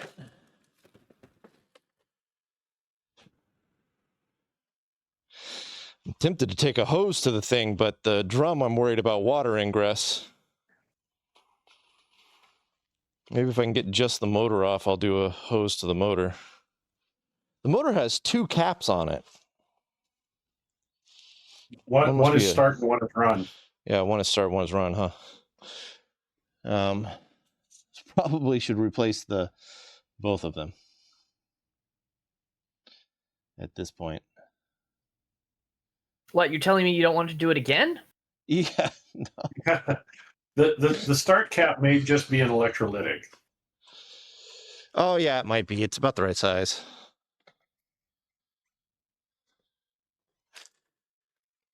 Well, I'm out of 70% IPA. And I'm also going to take a shower before I head inside.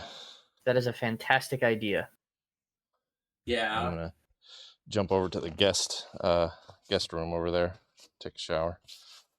Oh, does your garage have the coal miner shower? Oh no, we have a full separate room, full separate building next to the garage that has a bed and a shower and stuff in it. It's very nice. Yeah. All right, we're gonna set that, just kind of take to one there. That all needs to be washed with more IPA, but for the time being, the IPA that just sat there and soaked on it, fine, good enough for now. While I expect the smell of this will probably deter the cats from exploring it, any chance you can cover this thing up with like a tarp or something after you leave it be, or keep the cats out of there for the night?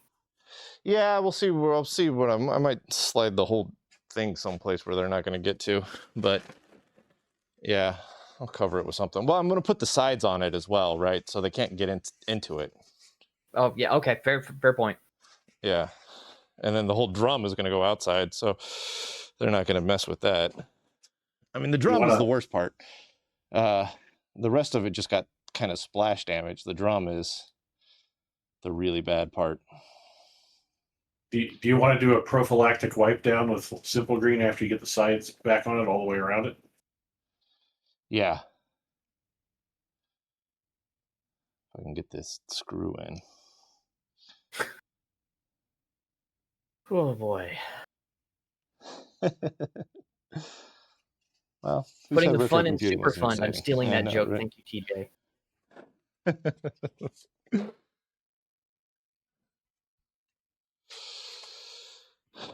All right. Let me grab the sides right quick. They're also going to get a hose down at some point in their life.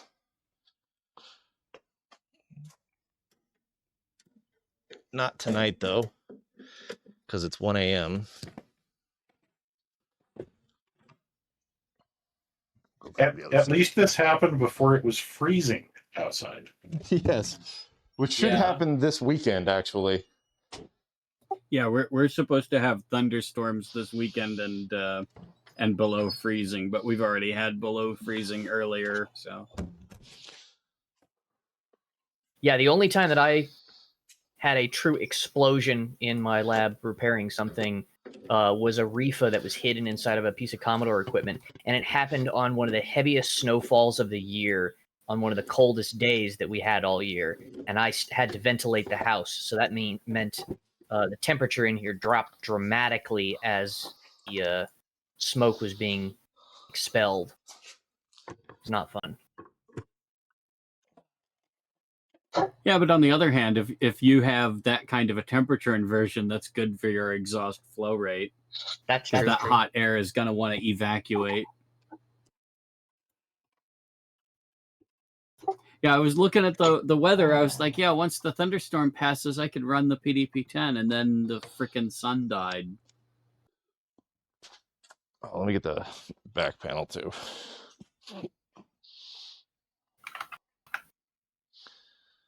So now I've got to wait while Unix drags itself back into existence. Whew.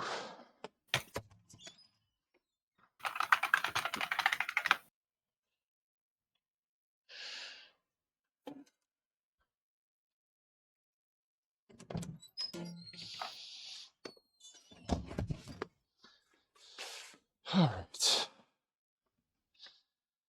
Yep.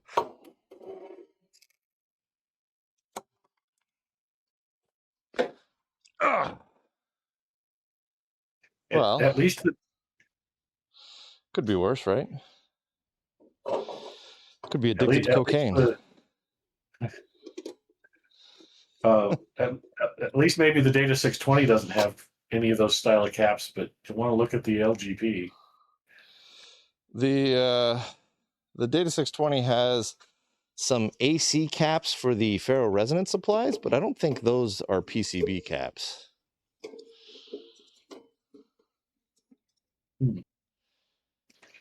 But I'm not sure. If the Data 620 blows up, I'm just going to throw the whole thing in the garbage, man. I'm already not a huge fan of that system. The Hawk drives don't use the style of run capacitor for their motors, do they? I have no idea. Like I said, I've never had a run cap blow. Yeah. This is a new experience for me. I think the Phoenix is late enough it won't have PCBs, but an early Hawk drive might. Early Hawk drive would have been like 73. When were PCBs outlawed? 76, you said? 76, they stopped manufacture. They were outlawed in 79. That's pretty late.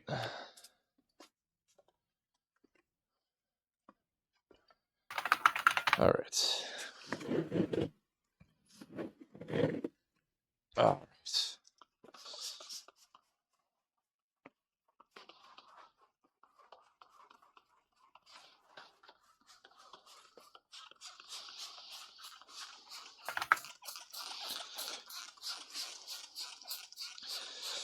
All right, I'm moderately happy with how clean that is for now.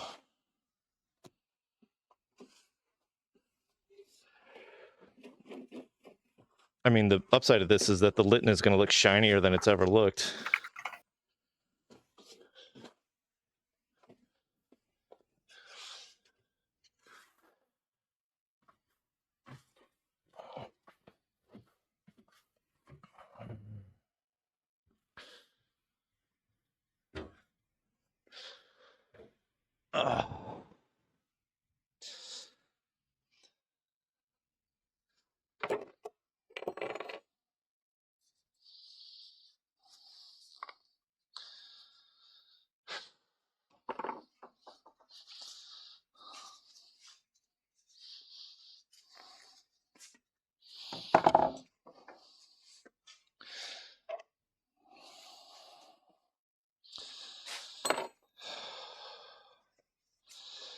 All right, well, I can now say that I've had more than one computer try to kill me.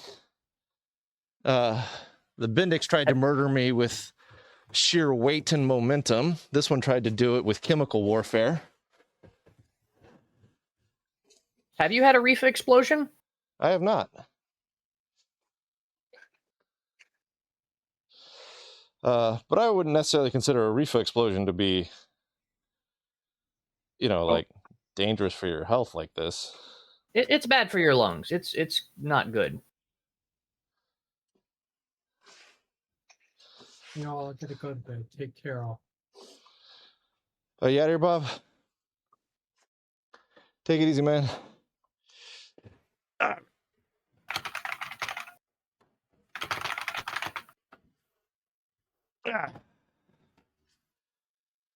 Whew. All right.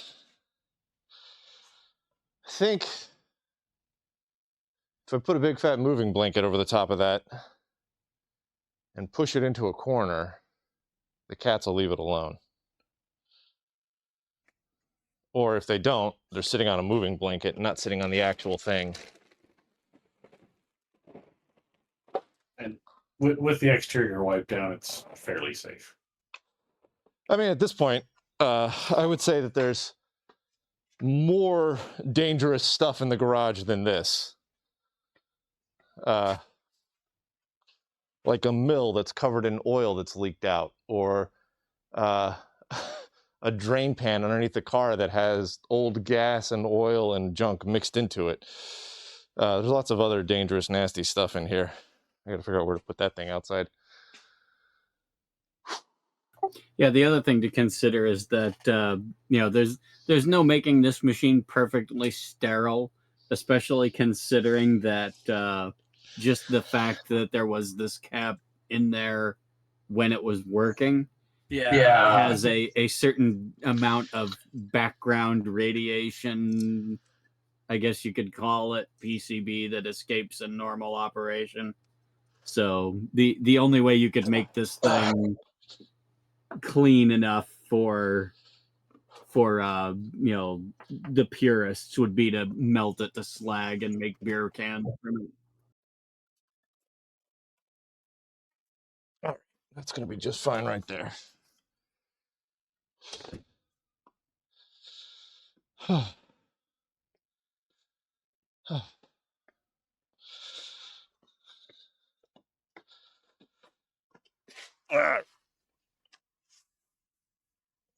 You all right?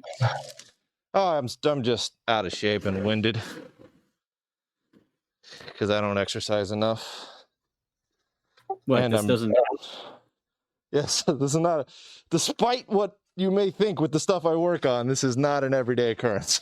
All right, let's upgrade gloves. I remember one time, so somebody was trying to tell me it was impossible that I had the computer I did because I couldn't lift it to work on it. And I said, you do realize that to work on the computer, it doesn't require I bench press the freaking thing, right? And the guy just looks at me like, huh?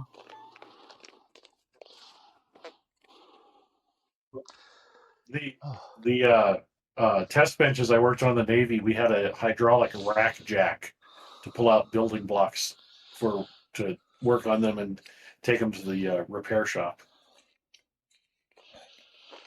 Yeah, they've got one of those special rack device lifts at my office that they pull out every so often when they need to move something in or out of the data center section.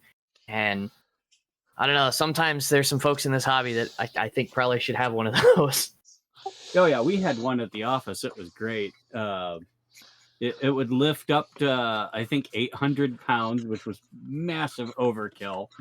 And it had little wheels on the bottom, so you could wheel the module around and jack it up to the exact... It was a little hand pump. You'd jack it up the exact height you wanted. That thing was great. I wish I'd been able to take that with me when we closed the repair business, but the people that bought us out wanted it, and they paid for it, so... Yeah, whenever we had to get something large into a rack that was particularly high up, it was just all right, how many people can we muster to manhandle this thing up in there? We had one of those NAS boxes that had a pretty substantial number of drives in there, and I think that was a 3-man operation. We had Cisco 6513s, and we always just had to gut them, pull out the power supplies, pull out all the cards. All right. Hey, one of the tricks that people in the power industry I've heard use, I posted a YouTube short in the general chat, is to dip the corner of a paper towel into the oil and check to see if it burns. If the oil doesn't burn, most likely PCB contaminated. But if it does burn, probably not PCB. I think we're moderately confident it's PCB. Also, all the oil's already out of here. Yeah, that's already a solved issue. Yeah. I mean, something that old is almost certainly going to have PCBs in it. Yeah, 1969, 1970, 1971, that's about the era. I mean, it could just be an oil-filled cap that's not PCB oil, right? Because they did have those.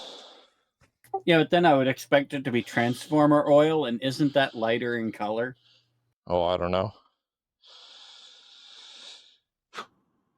I thought that was how you told the... Wait, maybe I have that backwards. I know one of them is dark colored and one of them is light colored, like almost like cooking oil. But now I can't remember which one is what. All right, I think we're decently clean at this point. All right. I want to say that transformer oil was the lighter color one because I remember someone making jokes about deep frying chicken in it. PCB oils are pale yellow viscous liquids. Okay, then maybe that was the lighter colored one. I mean, you guys saw the picture, right? Yeah, the color's pretty accurate in the picture I took. Of course, that was after it exploded. So true. And that's the color of the PCB oil itself. If it's mixed with another oil, yeah. Yeah. Well, whether it was or not, we took the right precautions, I think. Yeah. Especially considering that we're not dealing with a large amount of it here. No. No. This isn't like a pole-mounted transformer full of PCB oil. Yeah. God, no. Yeah, in what I was reading about this, this falls into the classification of less than 1 pound, which is okay, it's not good, but it's not, this could be a lot worse type situation. Yeah, I think it's the clean it up, clean it up as best as you can, throw anything that touched it away, and take a shower, and she'll be right. Yep. PCB smoke. Don't breathe this. Yeah. Will it shred? It certainly did. All right. I missed that show. Yeah, I remember that, and I remember the company that had the big shredders. Okay, that's got a big old moving blanket on top of it, so if the cats get on it, whatever, it's also been wiped down. The ground's been cleaned. Everything that was nasty is in a garbage bag that is set aside separate. Right here. Good man. You may want to double bag the trash bag. These are industrial. Those things are those contractor bags. Those things are thick enough to contain a wild animal. Yeah, I'm not worried about that thing leaking. You speak from experience, I've seen somebody use those as a ground sheet under a tent. They're thick. Pretty hefty. Yeah, they're the shop garbage bags because we put all sorts of gross junk into them. I've put oil filters in them that still have oil in them, and you don't get any oil leaks out the bottom at all. And yeah, they're pretty solid. Yeah, I remember throwing broken glass in those from the yard, and then the broken glass doesn't go through it. You have to really try to puncture that stuff. Yeah, I put offcuts of metal into here all the time. Like small little chunks when you're making brackets and whatnot. They got sharp edges. Yeah, I put them in these guys all the time. I'm gonna set that outside next to the drum.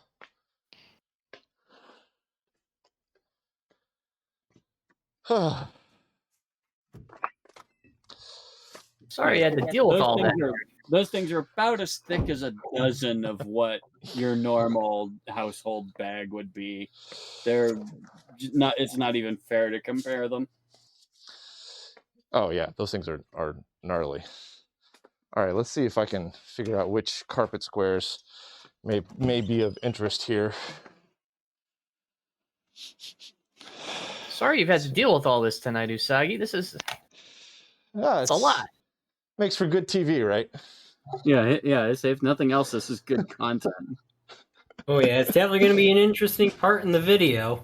You can't script this. Yeah, That's I kind of wish I hadn't been so surprised that I jumped into the camera.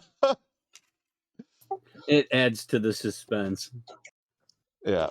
All right. I think. Yeah, I don't think it got out through the bottom because when you moved the machine, I was looking for like trails leading away from it or anything like that, and I didn't see anything. Yeah, and the machine was kind of right over there, facing this way. So Yeah. I think maybe this square is about all that was potentially. Yeah, that's about all that could have gotten anything. Yeah, I don't know if I can even get the square up though. I can see a seam. It's glued down. They have double-sided tape on the back of them.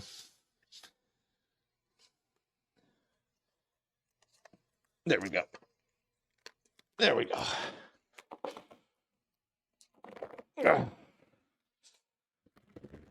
Oh my God, that's a way bigger square than I remembered. They're 2 foot by 2 foot usually. All right. There's one. Careful, don't tear it in the middle because then you'll have to try to peel the fragment up. Yeah. So maybe that square? Yeah, square just to the right of it? No, because it was facing toward the door. It's kind of facing this way. I think that's probably the only square that's worth worrying about. Yeah, I don't think that, because the only place where it could have got out is over the gap in the card cage. The cards are not that wide. Yeah, it had maybe a half-inch gap at the top of the card that little tiny droplets could have come out of. And I don't think many would have. I think that's probably fine. Yeah.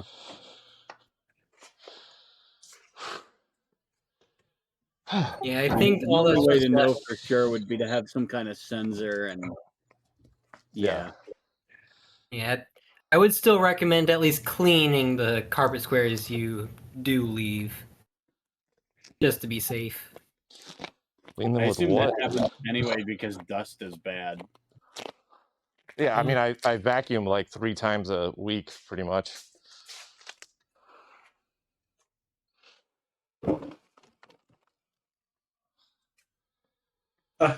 Your title on your channel is Litton Success? Who knows? I sure as heck don't. Yeah.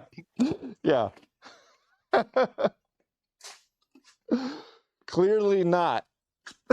Well, I mean, we did make success on the logical side of things, so there was that. It did get error from Opus, so that's a major milestone. Yeah, we saw legitimate output from Opus. We probed signals and found that they looked like they were doing what they were supposed to be doing. That's progress. Yeah. And then the capacitor exploded. Yeah, but the capacitor exploded. It was not. I mean, it definitely could have gone a lot worse than it did. So containment was pretty good. The cleanup was successful for. I mean, as far as we can tell by any reasonable standard. So, yeah. I mean, I would put this in at least the successful failure category. Is Litton 13, I guess. Dude, you look like Yeah, you the need a Litton hug. saw that you were making progress in getting the thing to run and said, "Nope, that ain't happening." Once more. Yeah, it's been one of those weeks. I'm not putting a video out this weekend even. I'm just like, nothing went smooth this week, so it's just been what a wonderful way to cap off the week, feels like. Oh, the week's not over yet, so don't tempt fate.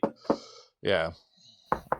Oh, like, I mean, it's like, so there's the TMS homebrew. I fought it all day long, and I'm like, why is it not loading a value? Why is it not loading a value? Oh, because I put all my data bus lines connected up to the IRQ lines. Cat, by the way, coming down the stairs there. I fought that all day. I've been trying to get I couldn't figure out like what was up with the Miata engine. And I have built like 5 engines in my life. My buddy Carlos has built like 20 engines. And the two of us built that engine. And I'm like, something's not right here.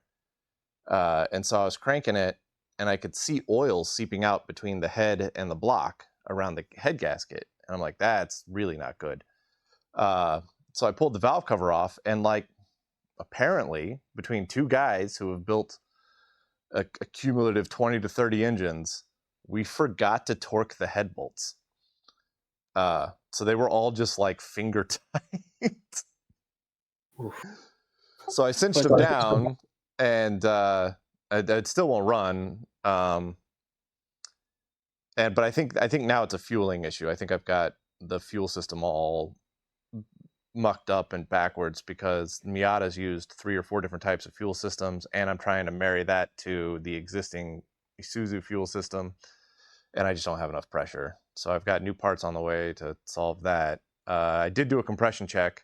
Cylinder 1 was like 190, which is out of this world. Cylinder 2 was like 170. Cylinder 3 and 4 were 145-ish, 150-ish, which is a little low. But the manual says anything over 130 is acceptable. So who knows? The motor's old and tired. I didn't put new rings in it. We just put the factory rings, the rings that were in it, back in there. It's a Miata engine. They yearn for the sweet release of death. Yeah. So yeah, that all went like swimmingly poorly this week. And I caught some stomach bug that I'm still trying to get over. That I've just been like sick. So it's been a rough week. And so if you're lucky, the cancer from the PCB oil will kill the stomach bug. Yeah, there we go. If my stomach is rock solid tomorrow, I know what's up. Yeah, you have that Three Stooges syndrome or whatever it was that Mr. Burns had, where all the diseases are trying to cram through one door. Move it, shout ahead. Eric Shift left an O-ring out on an injector. That one hurts, especially on an STI, because that's not an easy place to get to. There was a banner that said "Follower goal met, 590 out of 590." Yeah, that's what I was. Yeah. Heck yeah. Well, I'm willing to bet you didn't expect to be tearing up the floor in the room today, huh? When you woke up. Well, yeah, I didn't expect something to actively try to murder me twice. True. Once with explosive force, and the second with chemical warfare. And the room still reeks. I'm gonna let it blow for a little while longer while I go take a shower. Yeah, just Probably don't best to forget let it to go close the overnight, too. windows. Huh? To let it air out overnight even more. So Yeah, so I don't have screens on the windows. Well, I mean, I do, but they have like massive holes in them because I'm too lazy to replace the screens. So I don't want to let it overnight because that'll just let a bunch of bugs in. fair All enough. I said was don't forget to close them. Yeah, but I need to take a shower, so it's going to get another 30 minutes of airing out right now. And I've had a fan. I have a fan set in a window pushing out, so pulling air from the, from the room out. And then I've got another window letting fresh air in. So the smell will go away. I mean, it's just, at this point in time, it's just a lingering odor in the air. There's nothing harmful in there anymore, I don't think.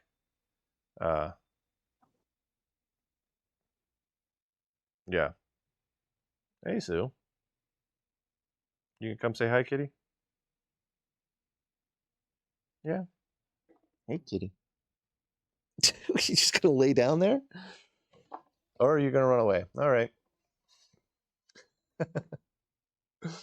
All right. Well, I got to take a shower, and it's already 1:30 a.m., so it's gonna be a late night for me. So I'm gonna shut it down here.